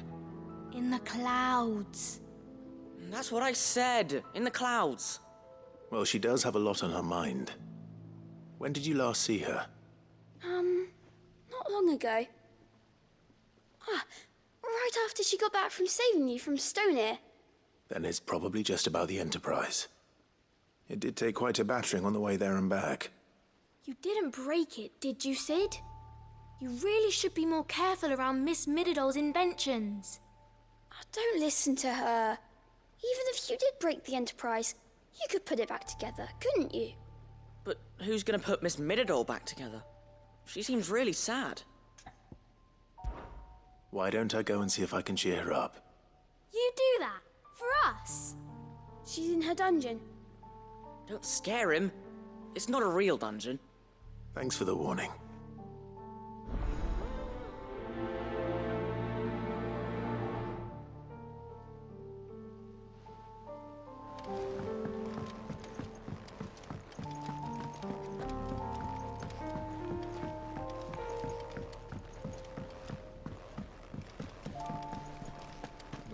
I will not let them be forgotten. Sid, may I have a moment? Of course. It is an honor to finally speak with you. My name is Herman. I've been with the Cursebreakers for some time now, and I wish to be deployed to Ash. Any assignment will do. No. The lands across the Narrow are too dangerous. I will not send good men and women to risk their lives needlessly. Why would you want to go back? I need to retrieve something. Something important. I was raised in an orphanage. The Badbach Conservatory. Or rather, I was held captive there. It was not a place of nurture. It existed solely to turn bearer children into mindless weapons. We were tortured until we feared no pain. Tormented until our hearts turned to stone, and few ever survived long enough to become tools of the last king. I can't imagine. I lost so many. I can't even remember all their names, but they must be remembered. They cannot fade away, faceless and forgotten. The Institute was run with military precision. Every child measured, every name recorded, every death logged with meticulous care. Sid, allow me to travel to Ash and recover the registry so that my brothers and sisters might live on.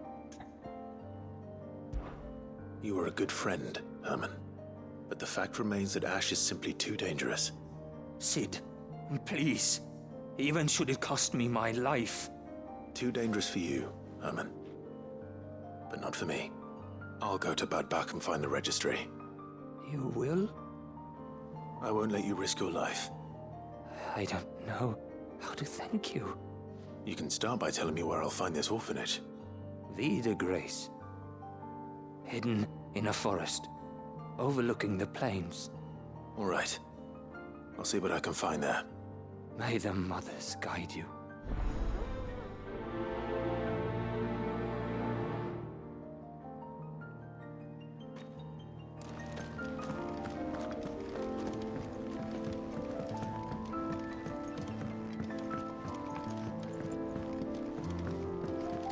Has Doll mentioned a new project yet?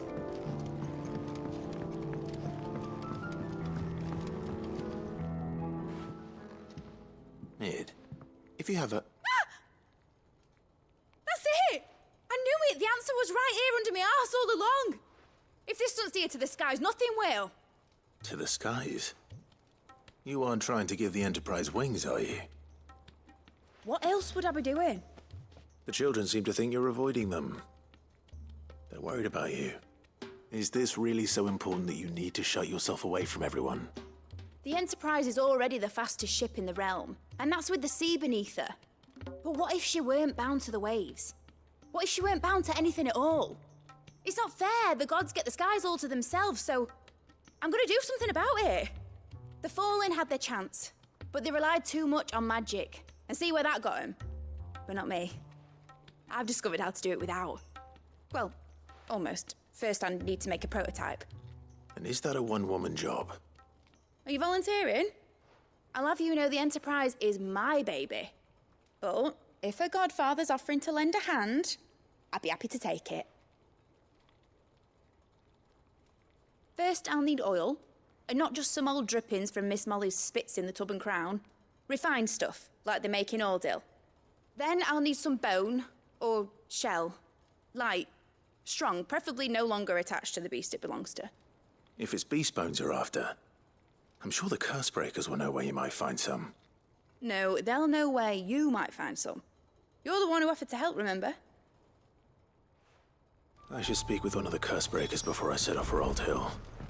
See if I can't find this bone while I'm there as well.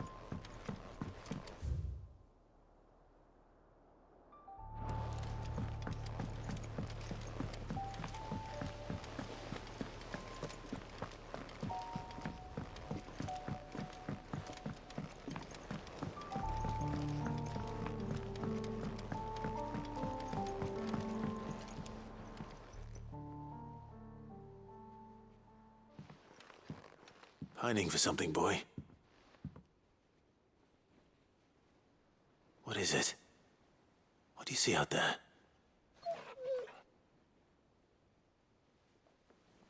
I never did ask where you got that anklet of yours. From Sid, that's why. On the day he brought him home. That long ago?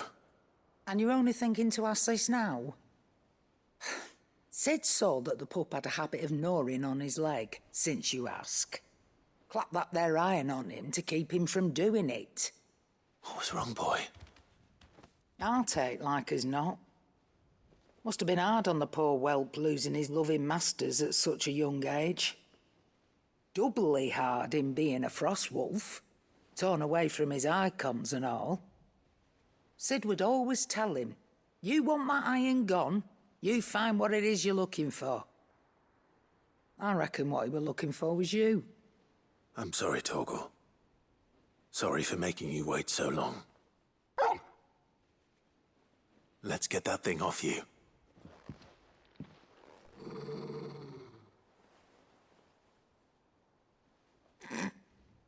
Doesn't sound like he wants it off. Indeed. You miss Sid as much as the rest of us, don't you?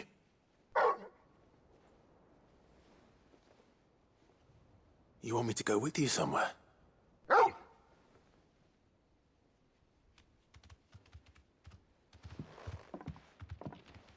Quick, aren't you? Glad you've been paying attention. Not nearly as much as you have, Lady Karen. Aye, good thing and all. It's not like Gav would have kept him in nuts and rubbed his belly these past 10 summers. Your kindness is appreciated. You've been a good friend to him. Only because he doesn't talk back like the rest of you. Go on now.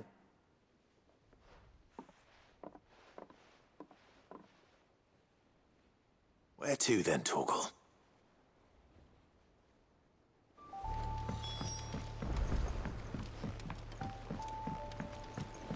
Say what you will, Lady Karen has seen herself.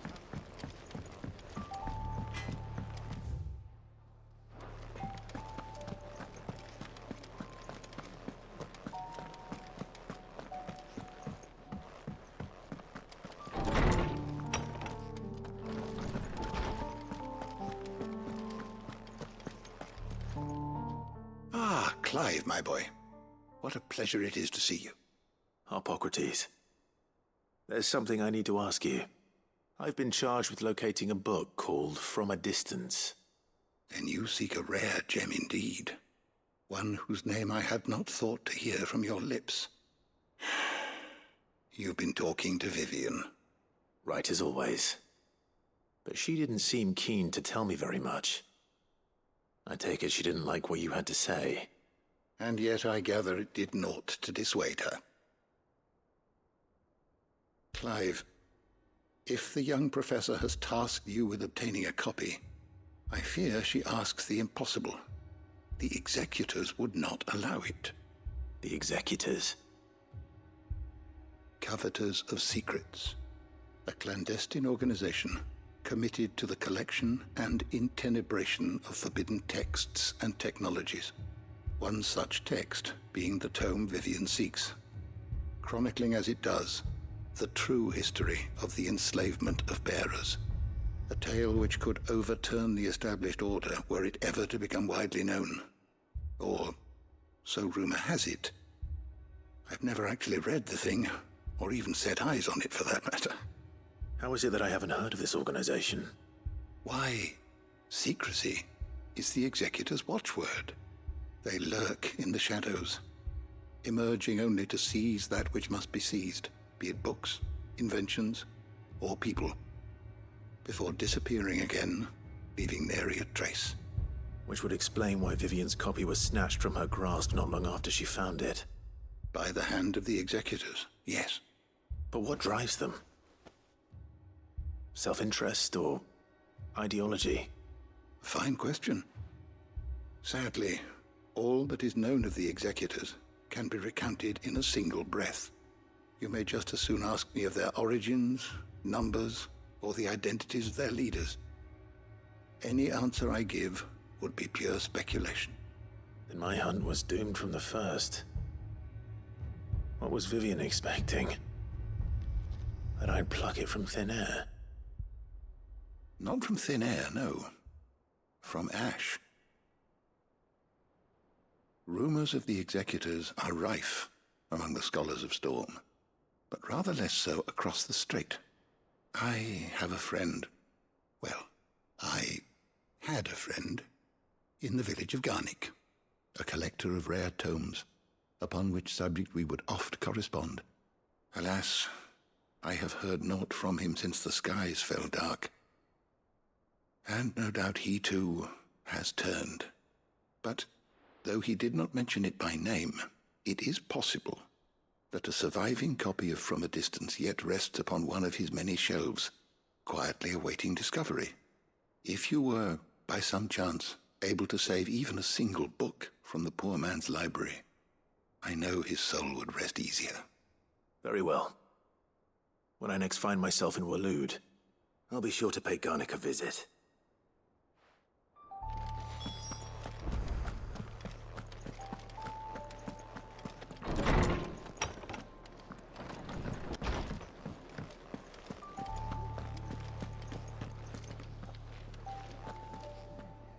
All right, Torgal.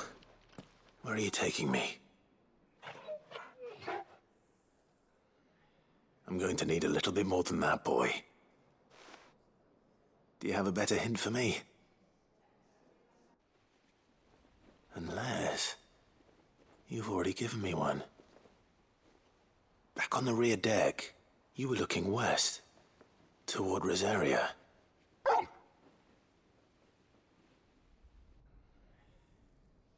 Why don't we try the rookery?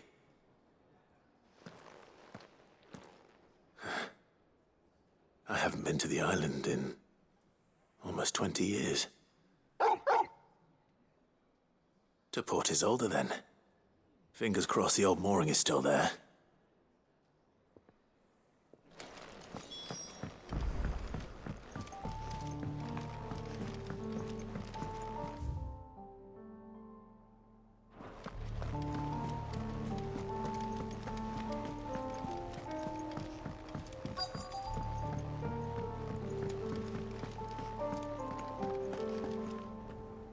All right, Sid. Come to buy us around, have you? Only if you earn it. Mid needs a piece of light but durable bone for her next project. You've encountered your share of beasts on your travels across the realm. Any ideas?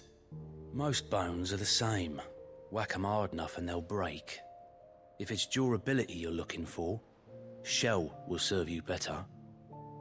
You know what an adamantus is? I do. And I know to give them a wide berth. Will any old adamantus do? Well, with shells, the older the harder. There's a rumour of an ancient adamantus down in Carava, near Old Bidza, or what's left of the village anyway.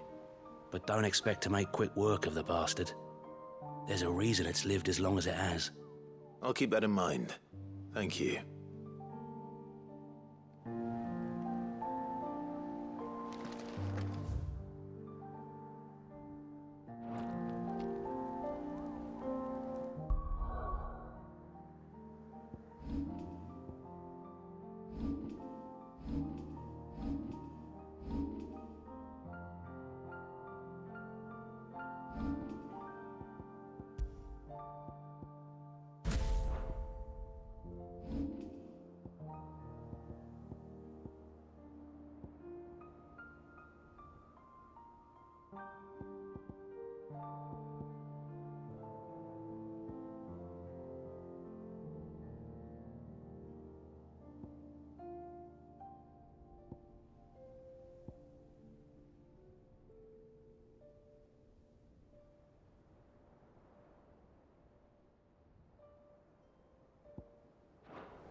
Mid's oil.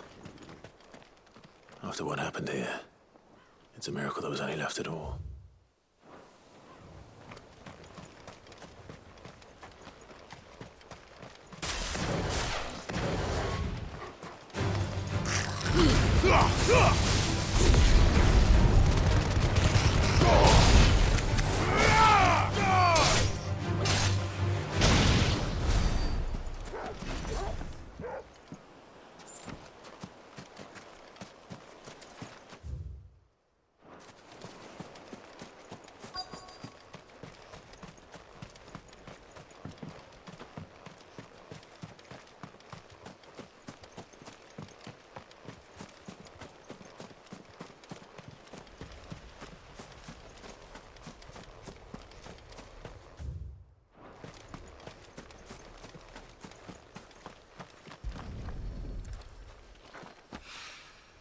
This should be enough.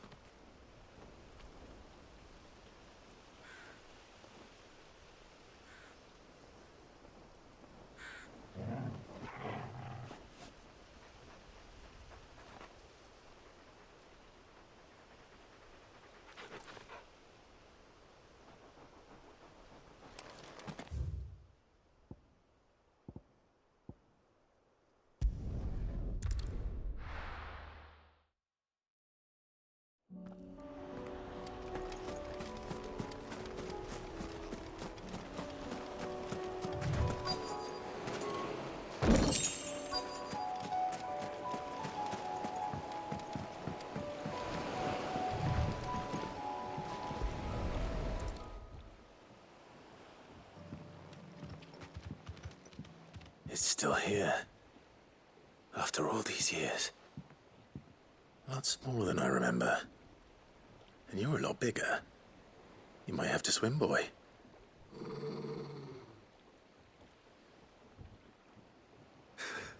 I wasn't being serious. You two go on without me. I doubt that boat will hold a third. If you're sure, we won't be long. Hop in, boy.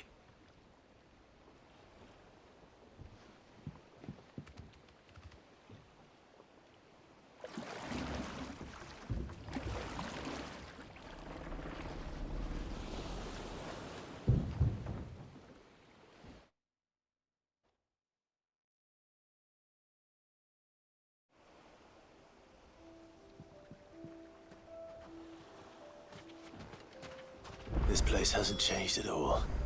The rookery's right through those trees. Come on. Race you there?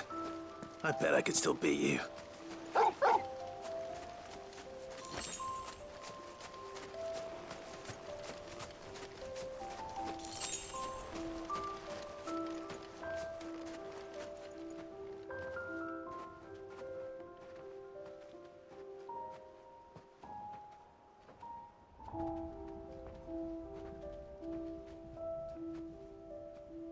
Here we are. This was our hideaway. Wasn't it, Torgal?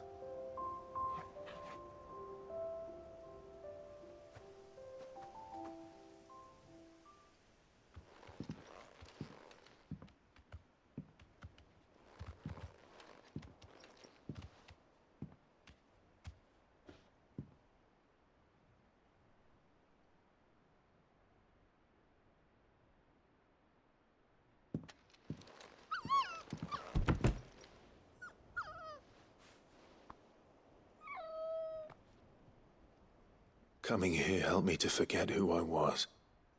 Or wasn't. Prince, shield. Son his mother could love. Had I been any one of those things? Perhaps.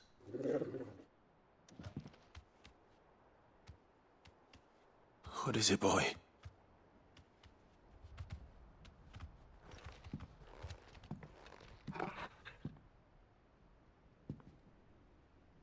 This is all from the castle. And Phoenix Gate. Did you bring these here?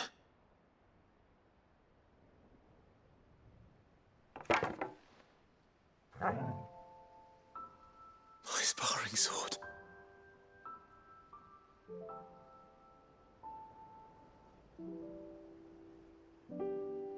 Well. You never stopped looking for me, did you, boy?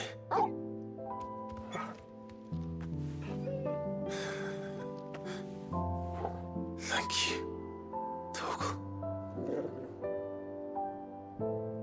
for never giving up, for never forgetting.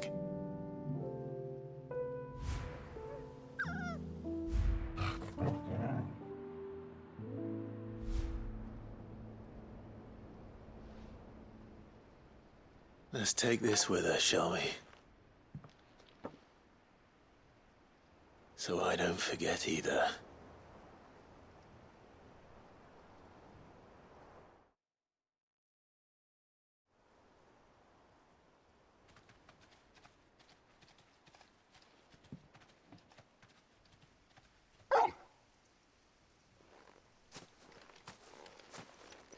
That's not the way back to the boat, Torgal. All right. I'm coming.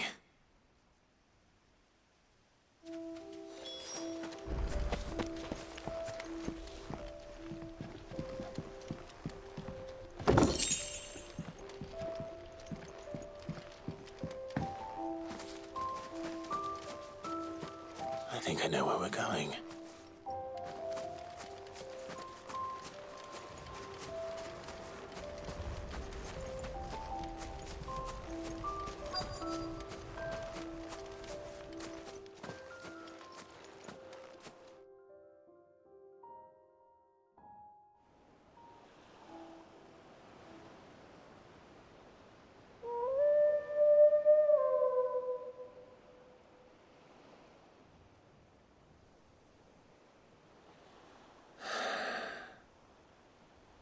People always talk about the importance of putting the past behind you. But without it, we wouldn't be who we are today. And we certainly couldn't steer our way to a better tomorrow. Come on, Torgal. Let's go home.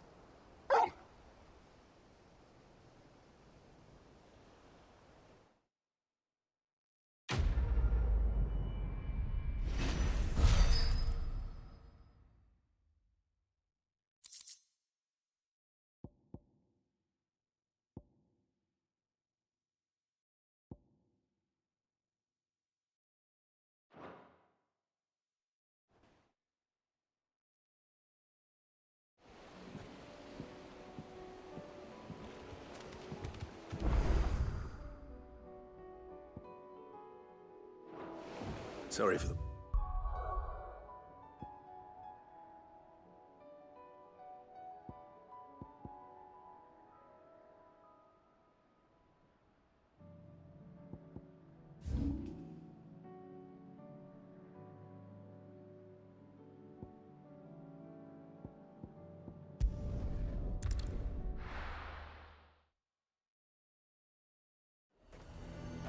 Nazaire might at least have mentioned where in Northreach he'd be testing this recruit. Sentries from the markets. I would speak with this Duke about... Saw the captain just now. Your town needs you.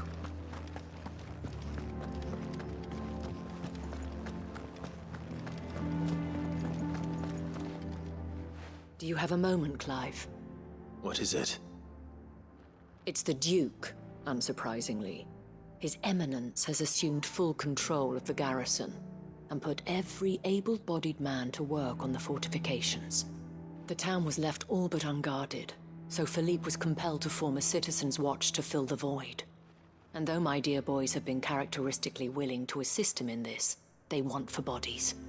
So I was wondering if you would lend them your strength, that the people of Northreach might sleep easier. If only for a few nights. Of course. Whatever you need. Thank you, Clive. What would I do without you?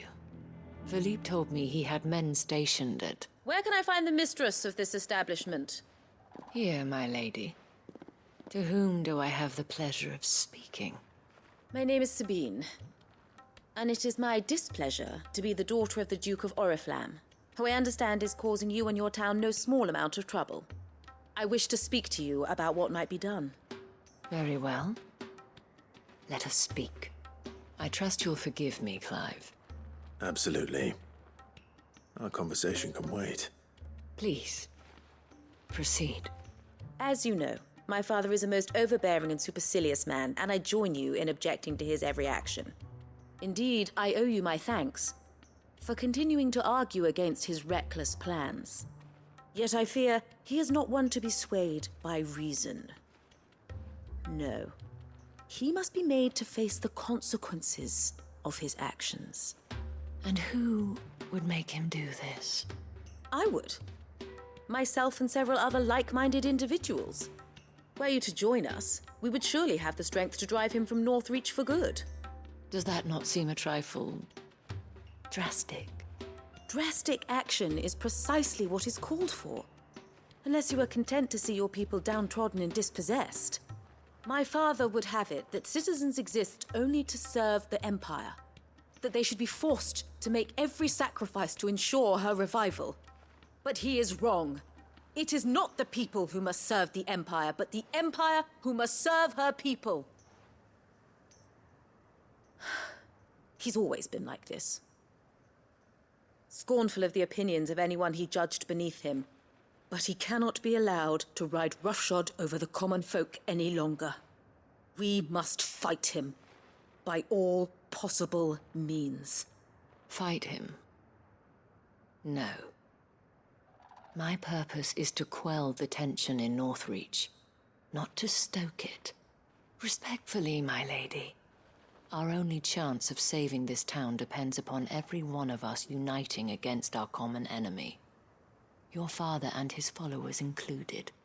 While I understand your frustrations, I cling to the hope that he may yet be won round. False hope, I assure you. But I see that your mind is made up. I shall bother you no longer. If you will extend me the same courtesy, I bid you good day. She certainly has spirit. Indeed. But unfortunately for us, that spirit is only likely to harden the Duke's resolve, which may be enough to seal the fate of this town. Not that she cares. This is all about her and her father. Families. I'm sorry, where were we? Ah, yes. I was about to tell you of Philippe's plans for the town watch, but perhaps it's better that you heard them from him. I believe he's in the market, if you'd be so kind as to seek him out. Right away. It's just a pity I cannot join you. I'd like to see the two of you in action together.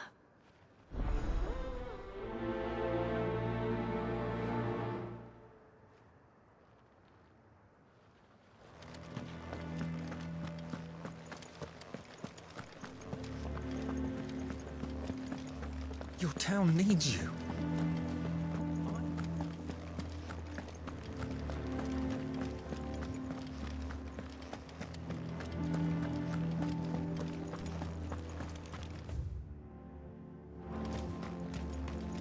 The garrison is threatening to pull their sentries from the... A fortress?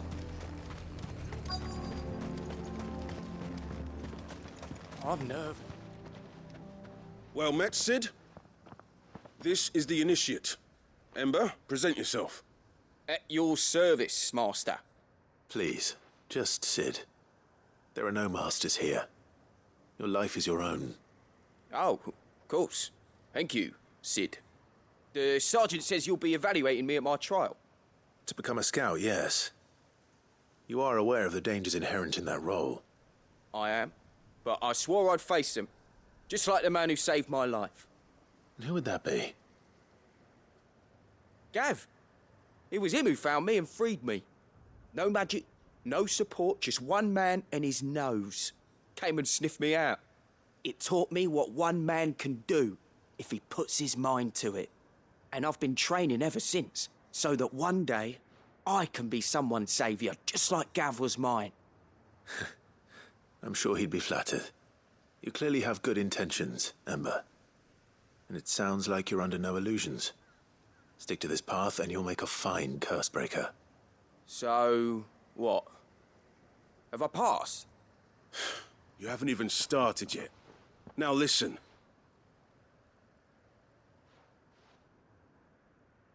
Not far from here is an Imperial lookout, Eastwatch. The guards there record all their sightings in a logbook. You are to find it and bring it here. And bring it here, right. Anything else? No. Sneaking into a heavily guarded Imperial outpost and stealing the logbook would be quite sufficient.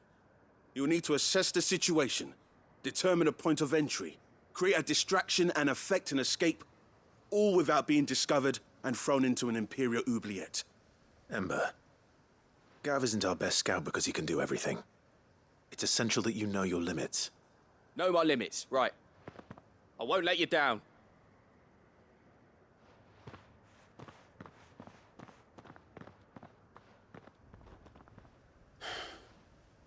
It shouldn't be as dangerous as I made out.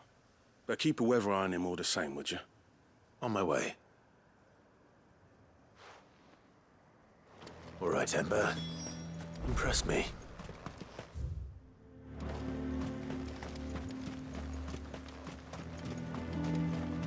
So you are content to abandon... Please, I beseech you. If you are a true son of Northreach, you must fight to defend your home. That's exactly what I am doing, milady. Or trying to, at least. The land is crawling with fiends, and someone has to keep watch. Even when our true enemy is hiding in the garrison? Fine. You're not the only able-bodied man in Northreach. Thank you so much for your help.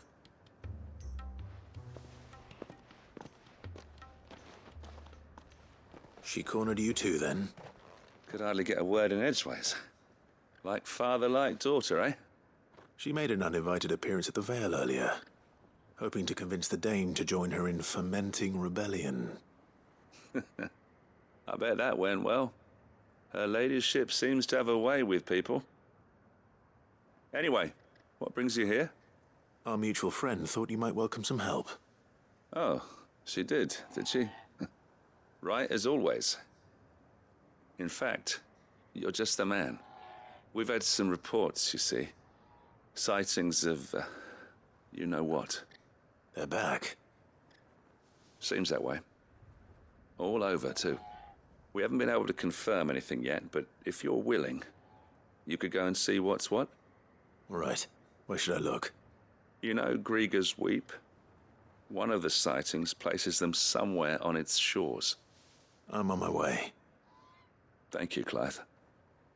I'll look into one of the other sightings. Let's rendezvous back here later.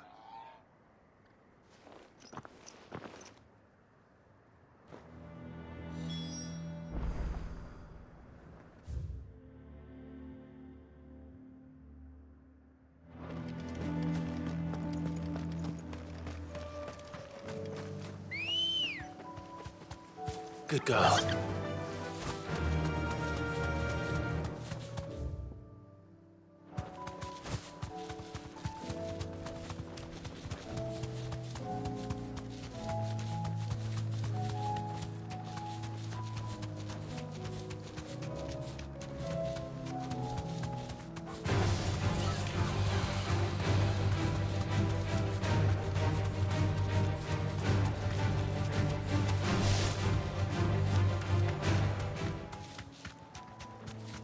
These are clean kills.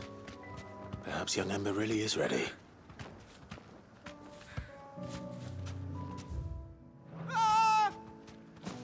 Or maybe not.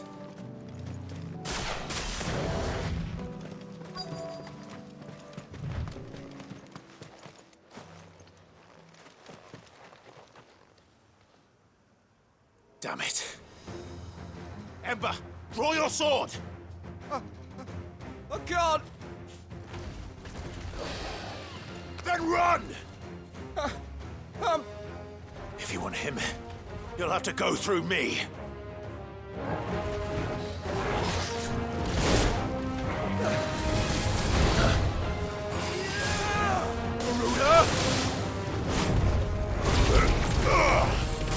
slow.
Ember, are you...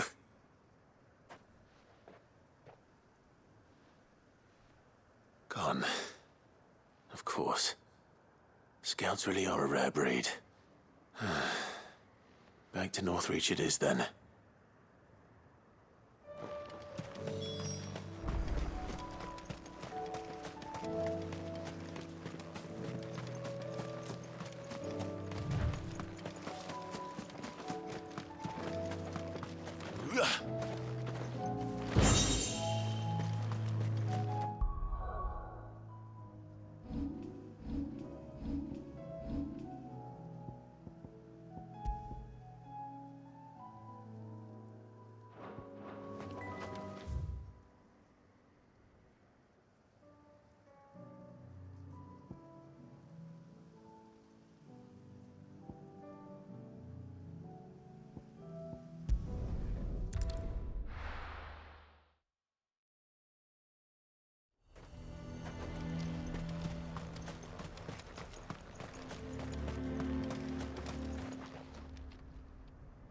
I didn't expect you back so soon.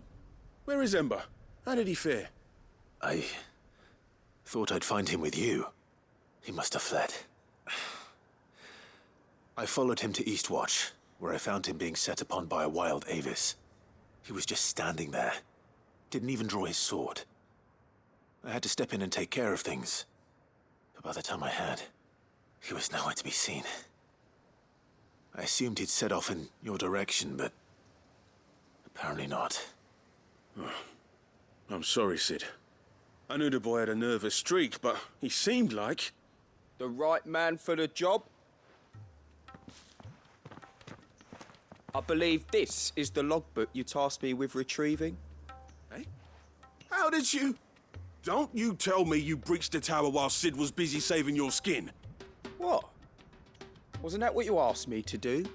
To bring the thing back without getting caught? He has you there, Nazaire. And he did it all on his own. But Sid, he did what he thought was best. And now I have to decide whether I agree. Of course. We'll await your evaluation back at the Hideaway. Don't you leave my sight. Yes, Sergeant.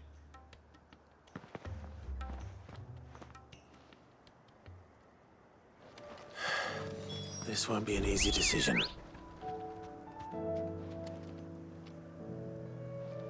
Good girl. Fly, Ambrosia.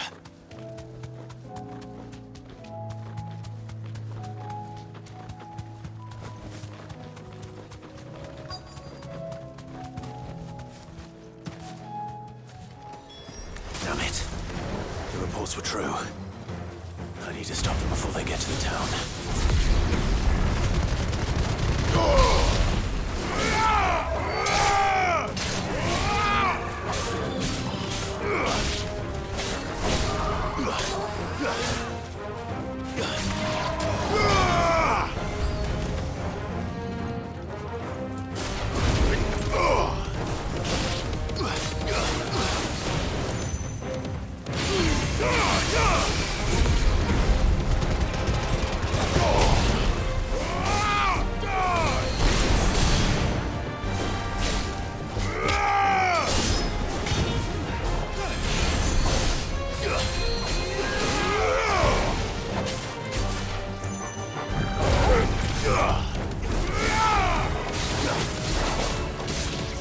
You're finished!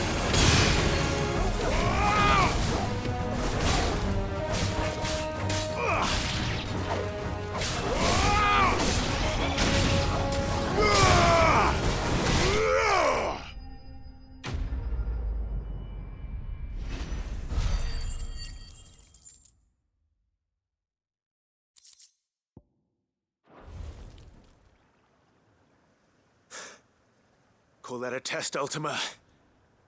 Clive, it's me. Are you all right? I am. But it seems the reports were true. The thralls have returned. I dispatched the few that I found, though. Well, that's something, I suppose. But what were they doing south of town? They all came from the north last time. We might be able to fend off an attack from one side or the other, but from both? Do you have eyes in the north? Some. I should probably go and have a look, though, just to be sure. You head back to Northreach. I want you there just in case war breaks out while I'm away. What do you mean? Her ladyship's been busy working her magic on the townspeople, stirring up ill feeling towards her father. She'll have her marching on the barracks if we're not careful. What?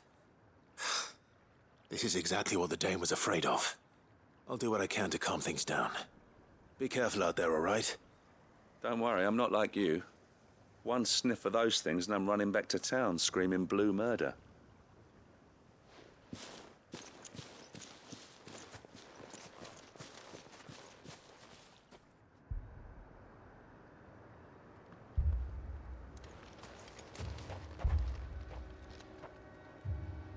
Do you not see, Father?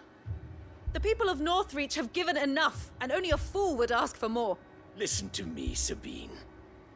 Where would our people be without their country, hmm? The Empire is their sword and their shield. It is she that ensures they can live without fear. But now she teeters on the brink. Without their sword, how will the people fight? Without their shield, how will they protect their kin? Can the unarmed stand against the advancing hordes? No. But there is yet hope.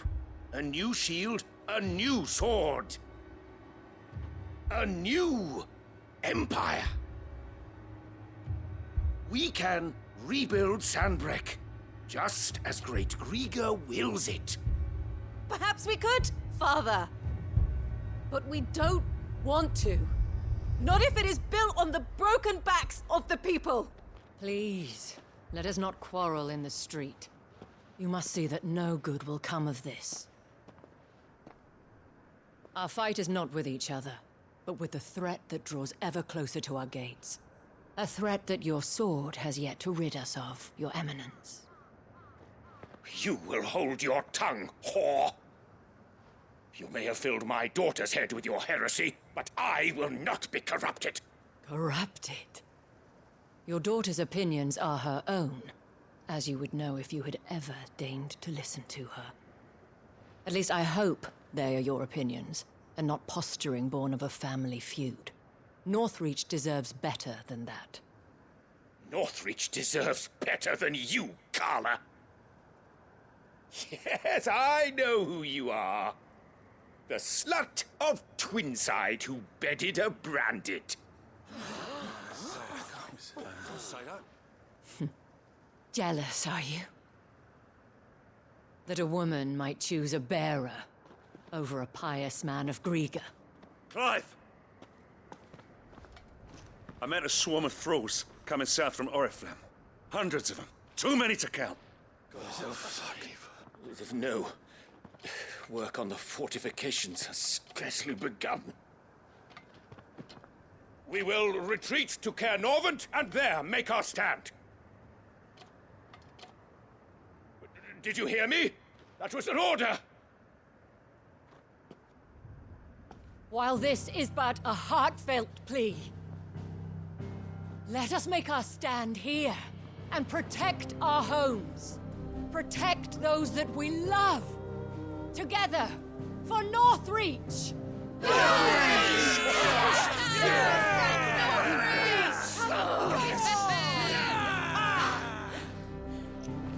You heard heard the dame.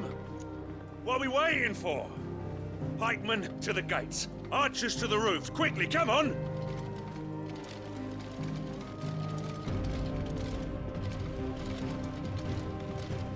But she is but a common... whore, yes. And we'd follow her to the gates of hell.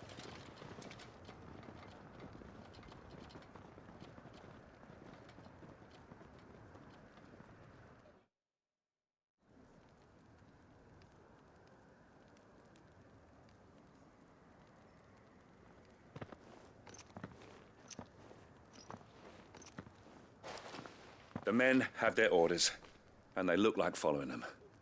I got them spaced out at regular intervals.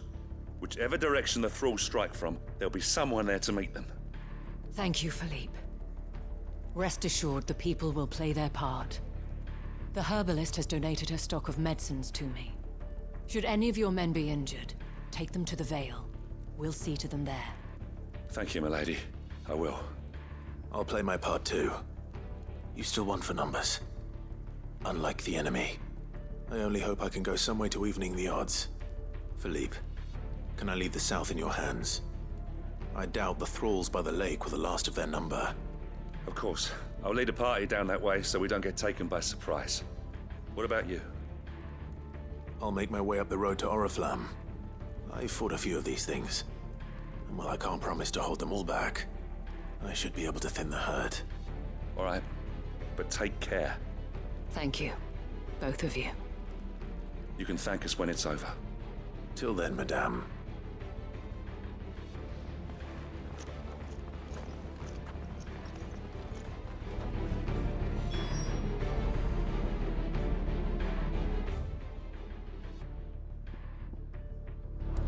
When the fighting begins, we can take refuge in the valley.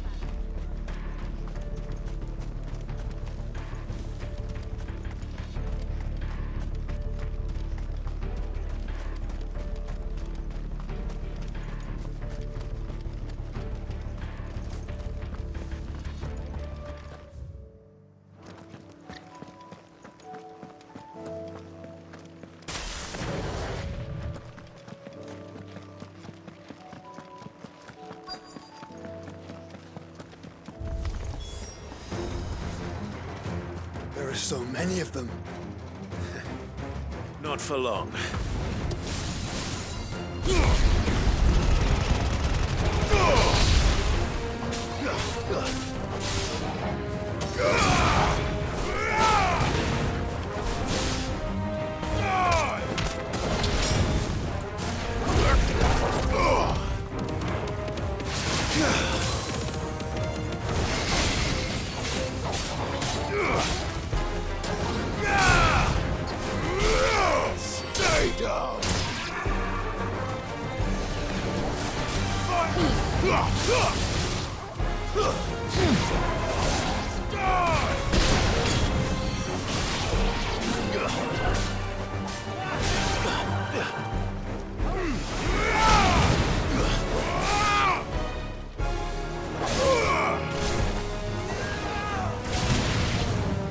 Is it over? No. It's only just begun.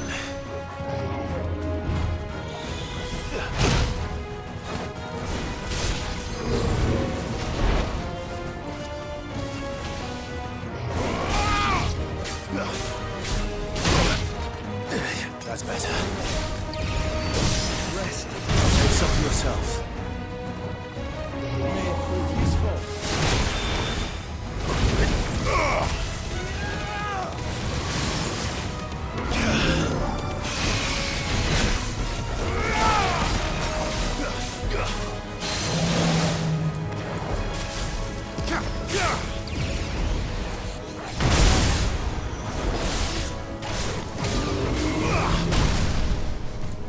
Waken winds!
That looks to be the last of them.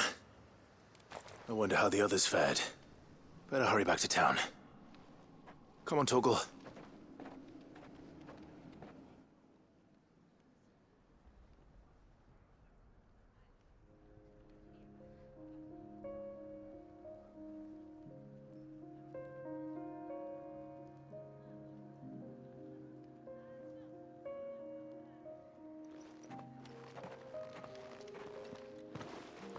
Clive, it's good to see you. And you. The road to Oriflamme is clear. How did you and your men fare? Well, we ended up fighting for our lives down by the lake. Took a few nicks, but nothing the girls at the Vale can't put right. Glad to hear it. Well, it seems we've survived. For the time being, at least. I thank you both for answering the call. You were right. And I was wrong. About everything. I had thought that the only way to unite the people was under the banner of Empire. That without a strong hand to guide them, they would drift apart. To be borne hither and yon by the eddying currents of fate. But you brought them together. Not by force, nor by the exercise of goddess-given authority,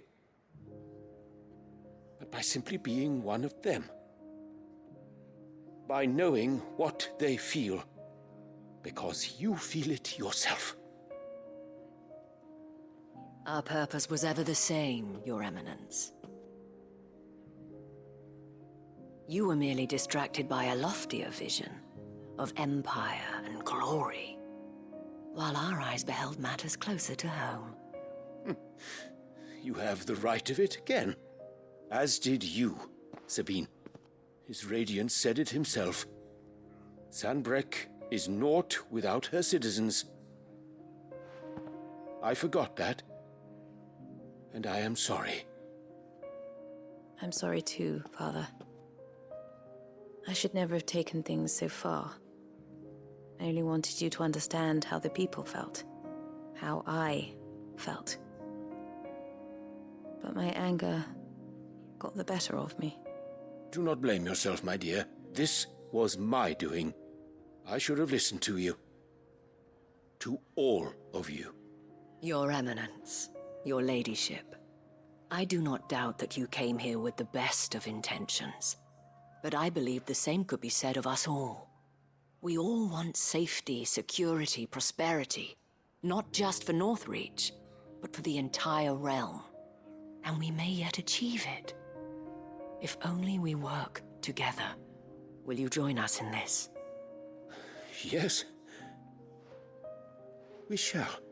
Thank you, Your Eminence. Now that that is settled, I must go and see to the wounded.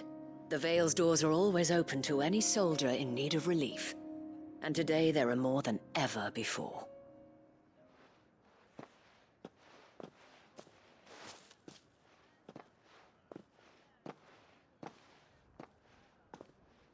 Madame Isabel is a rare soul indeed. In these dark times, I see that it is not men like me who should lead the realm, but women like her. You're right. If only I'd listened to her when I had the chance. Forgive me for saying so, milady, but you still do. The Dame said it herself. We can turn things around. We just have to work together. And that goes for you, too. You're one of us now. One of you. Well said, Captain. Let this be a new beginning. Not only for Sanbreque, but for us. Well, since there's nothing more to be done here, I should see if Isabel needs any help moving the wounded.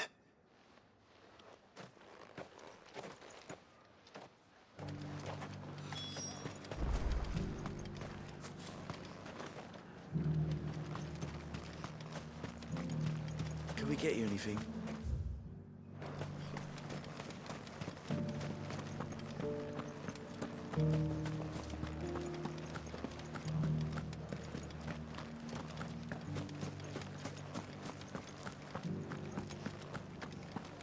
Just a little further. This the last one?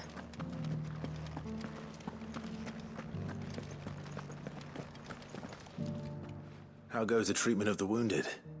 I'd be happy to man one end of a stretcher if it would help. You've helped quite enough for one day, Clive. Thank you. Don't mention it. Oh, but I must. After all you've done for this town, it is the very least you deserve. Tell me, if Northreach had fallen, what would you have done? A woman of your means could find a home anywhere in the realm, but I sense you would rather have died here. It's a long story. For you, madame, I have all the time in the world.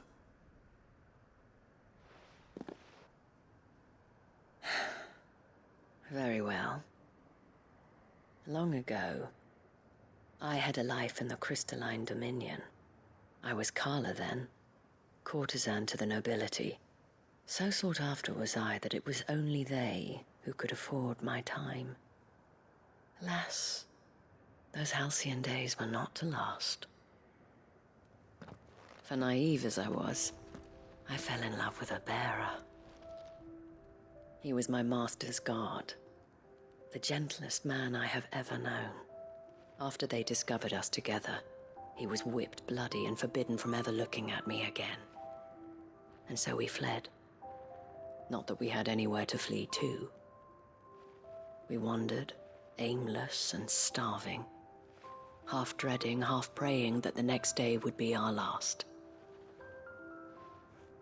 Until we found ourselves here, in Northreach. It was the Veil that took us in, that fed us, clothed us, and healed our hurts. Those that could be healed, at least. My love was already too far gone. He passed away. He did. Not long after we arrived.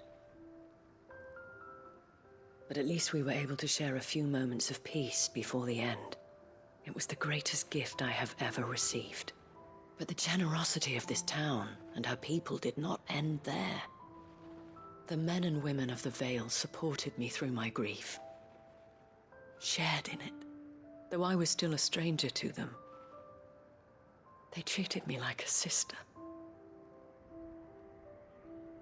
And so I swore that I would always do the same. That I would return the kindness that Northreach showed me. That I would repay my debt to the Vale.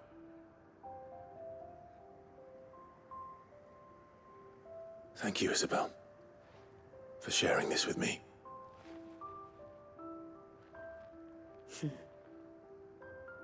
You're a lot like him, you know. Perhaps that is why I have such a soft spot for you. Never stop fighting, Clive. And I shan't either. I know that it will not be easy to keep Northreach together. But our efforts will be rewarded. Just look at us now. The people, the soldiers, even the Duke of Oriflamme and his daughter, all united in defense of this town that we have come to call our home. And what of you? Can we count on your support too? Always.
Victor take the bearers.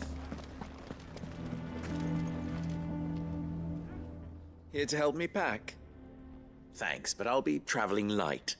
I'm almost finished already, in fact. You're really going to go through with this, then? I am.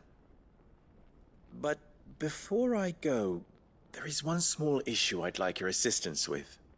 Well, two, in fact. If it's within my power to help you, I will. It's the children. I refuse to let them share in my disgrace. And if I leave them here, they surely will. Our friendship would see them ostracized forever. But I can't take them with me either. I can think of only one place where they are certain to be safe and provided for and loved. The Hideaway.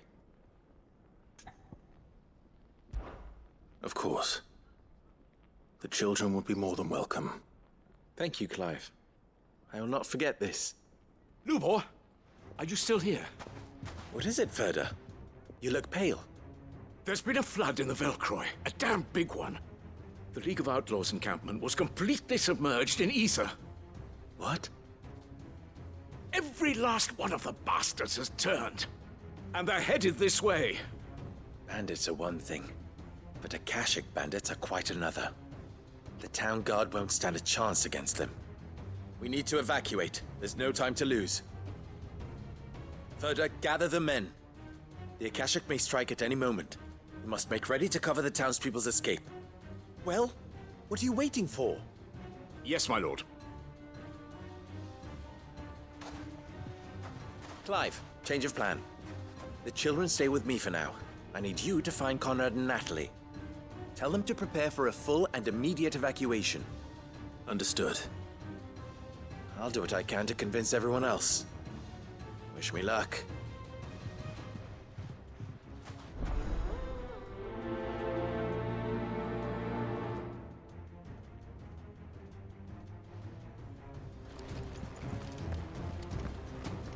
What's an Akashic? You have to listen to me.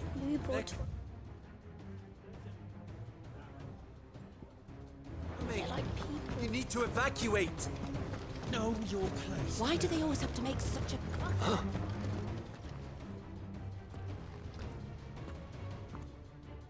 Ah, it's you. What do you want, Lord Underhill? To pass on an important message. There's been an ether flood out in the Velcroy. The camp where the so-called League of Outlaws were gathering has been swallowed. They're no longer just bandits. They're Akashic now, and they could be here at any moment. You need to begin preparing for a full-scale evacuation right away. Oh, do we? And who was it who gave you this disturbing news, might I ask? Lubor, perhaps? The man spreading the same poison out in the square as we speak. You may believe his lies, my lord, but we know better. But why would he lie about something like this? Some twisted attempt at revenge, perhaps. If he had not been unmasked, he may well have been elected our leader. A great honor for one of his kind. One he might well feel aggrieved at having been denied. Lord Underhill, forgive me, but it has become all too evident where your sympathies lie. Lubor cannot be trusted, and neither, therefore, can you. You may not trust me, but for the sake of your people, ask yourselves if there is any chance that this is true. There isn't. You can be certain of that. Now be off with you.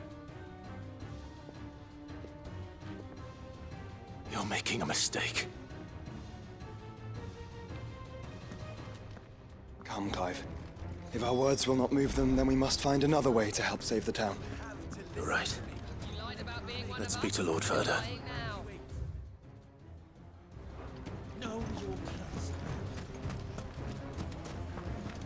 I think we'd better shut up shop. What's Lubor raving about now?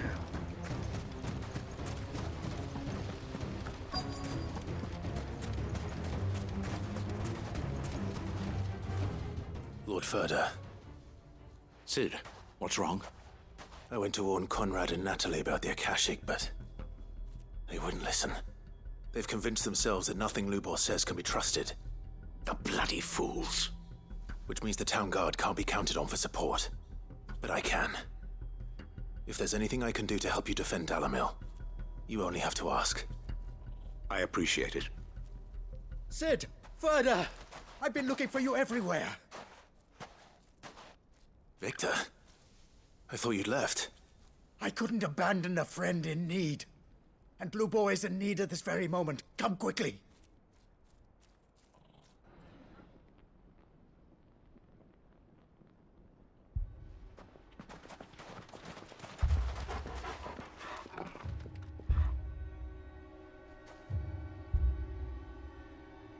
You have to believe me! The Akashic are coming! They don't eat, they don't sleep, they don't tire, and they don't care who they kill. They're unlike anything that's come before. There won't be no parley, no mercy granted! We may have saved the town once, but this is different. I do not ask that you forgive me, but please believe me. If you do not run, you will die. You will all fucking die!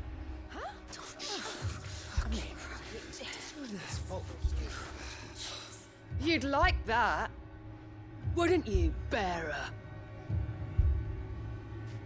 Yeah, with us out of the way, your kind will be free to claim Dalamil for yourselves.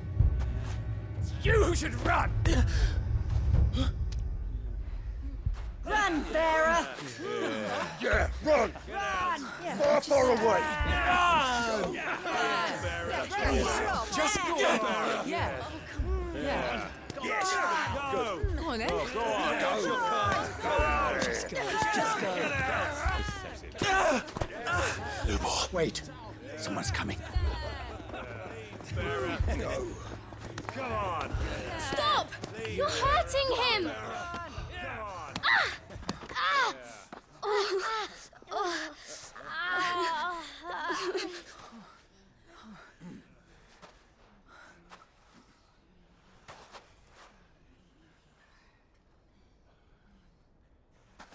What did Lubor ever do to you? He solves all your stupid problems, and he keeps all of you safe. You know there's nothing he wouldn't do for this town. Who was it who made that cleaver you use every day, Conrad? And what about your counting table, Natalie? Who fixed that? Whose men make sure the streets are clean so all your boots don't get dirty? Who spends all day, every day making sure things run smoothly round here? And none of you ever say thank you. Ever. But did Lubor ever complain? Well, does he ever stop smiling? He keeps this whole place going. And you act like it doesn't even exist.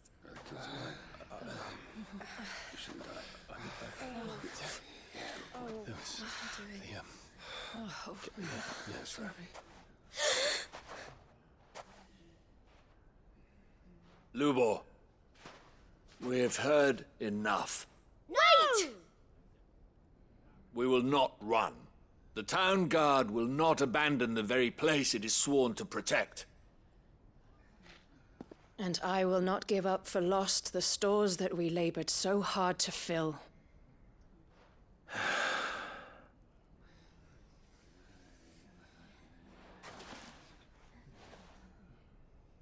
So tell us, how do you propose we deal with these Akashic of yours?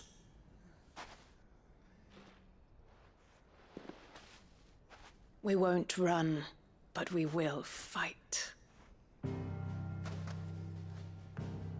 All right, then.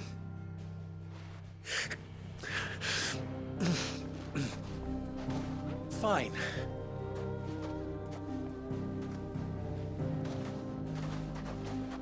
Gather round if you don't want to die.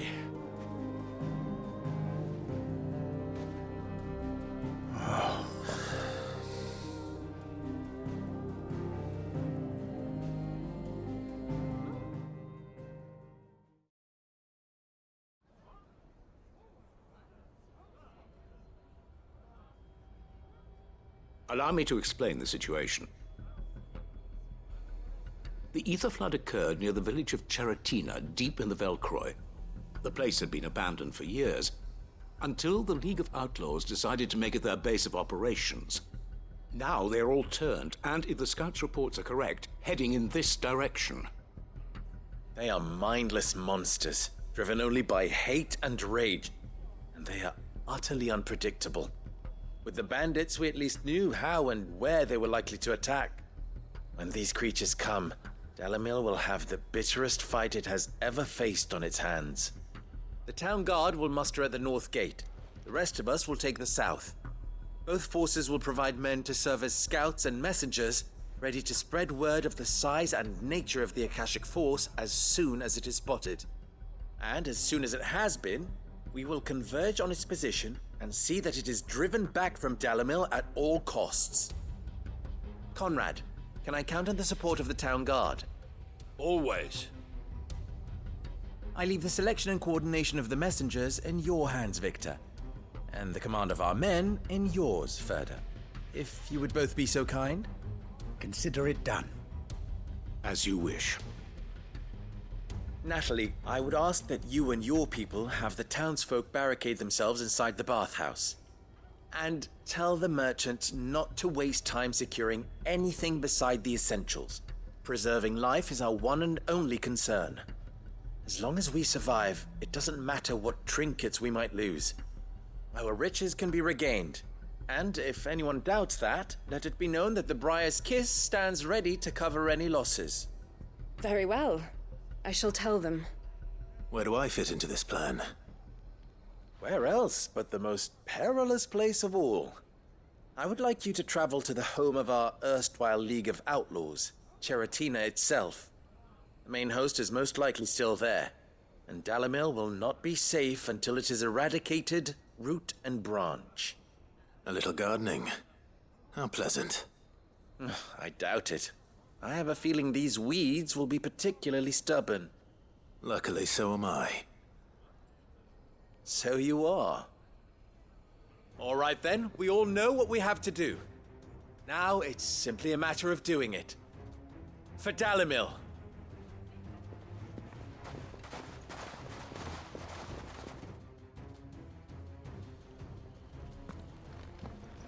Looks like everyone's ready. I'd better not keep them waiting.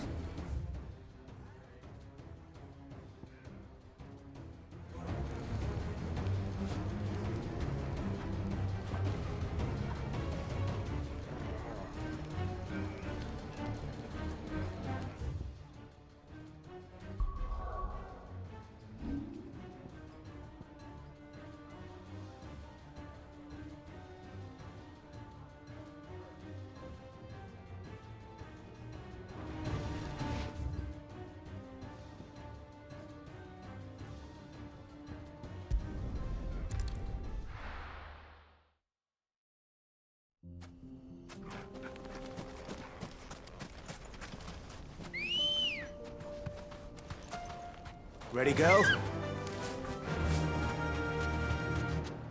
There it is. The flood. But what's waiting for us inside?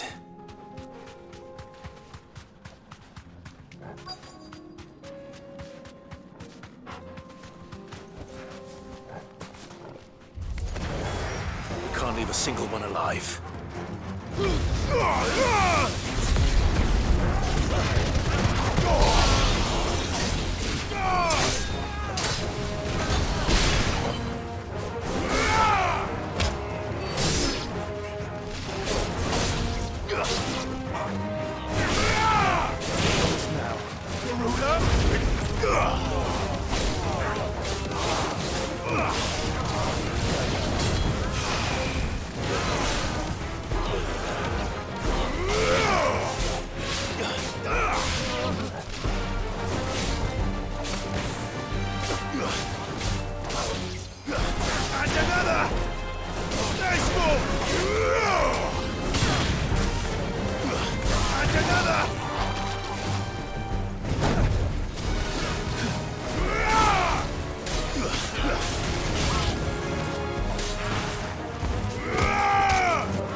The League is disbanded. I should get back to Dalimil and see how the others fared.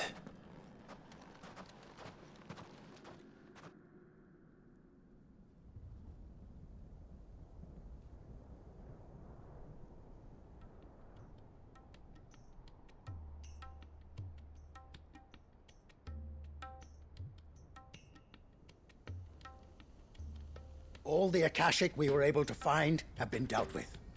Seems that might be the last of them. Last of them here, perhaps. Lubo, Sir Clive has returned.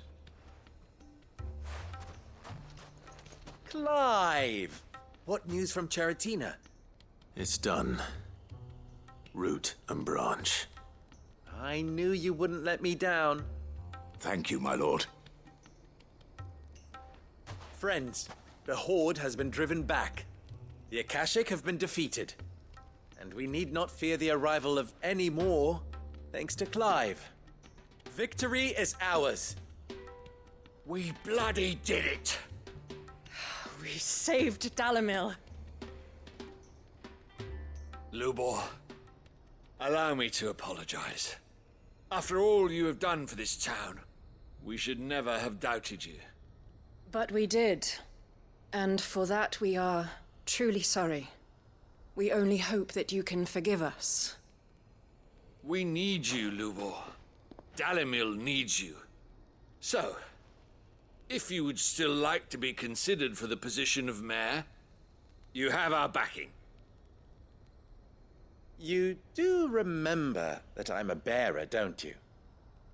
We do. But that is not a stain on your character.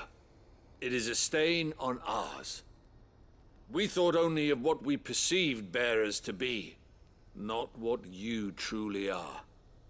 The man who saved Dalimil twice over. I see. But I will only accept your proposal on 2 conditions. Name them. Firstly, that you will both do everything in your power to rally your people to my cause. If the Town Guard and the Merchants League do not accept my leadership, it will be doomed from the start. Unity is the key to defending Dalimil, and I do not doubt that we shall need to call on our combined strength again. When that time comes, I will expect us all to pull together. Just as we did today. Of course. You have our word. And secondly,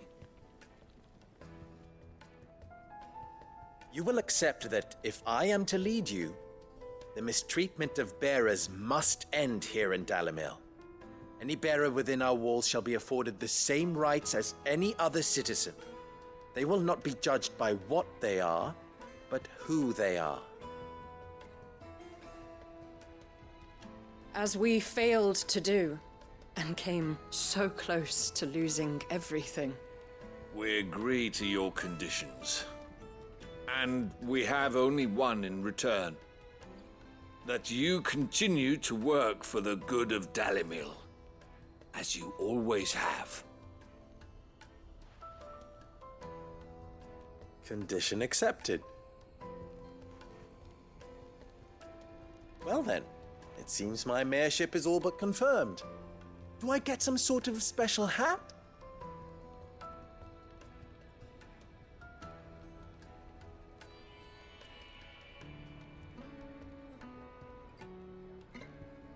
How fickle fate can be.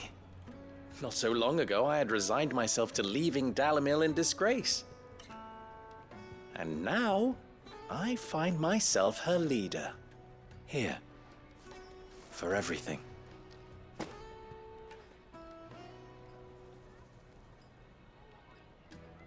Lubo, about the children. Fear not, you are of course relieved of your responsibility. I would sooner face another horde of Akashic than see them brought up as outlaws. I'll make sure they're safe here. I don't doubt that you will. And not just the children, but everyone in Dalimil. I'll do my best. Can't have all your hard work going to waste.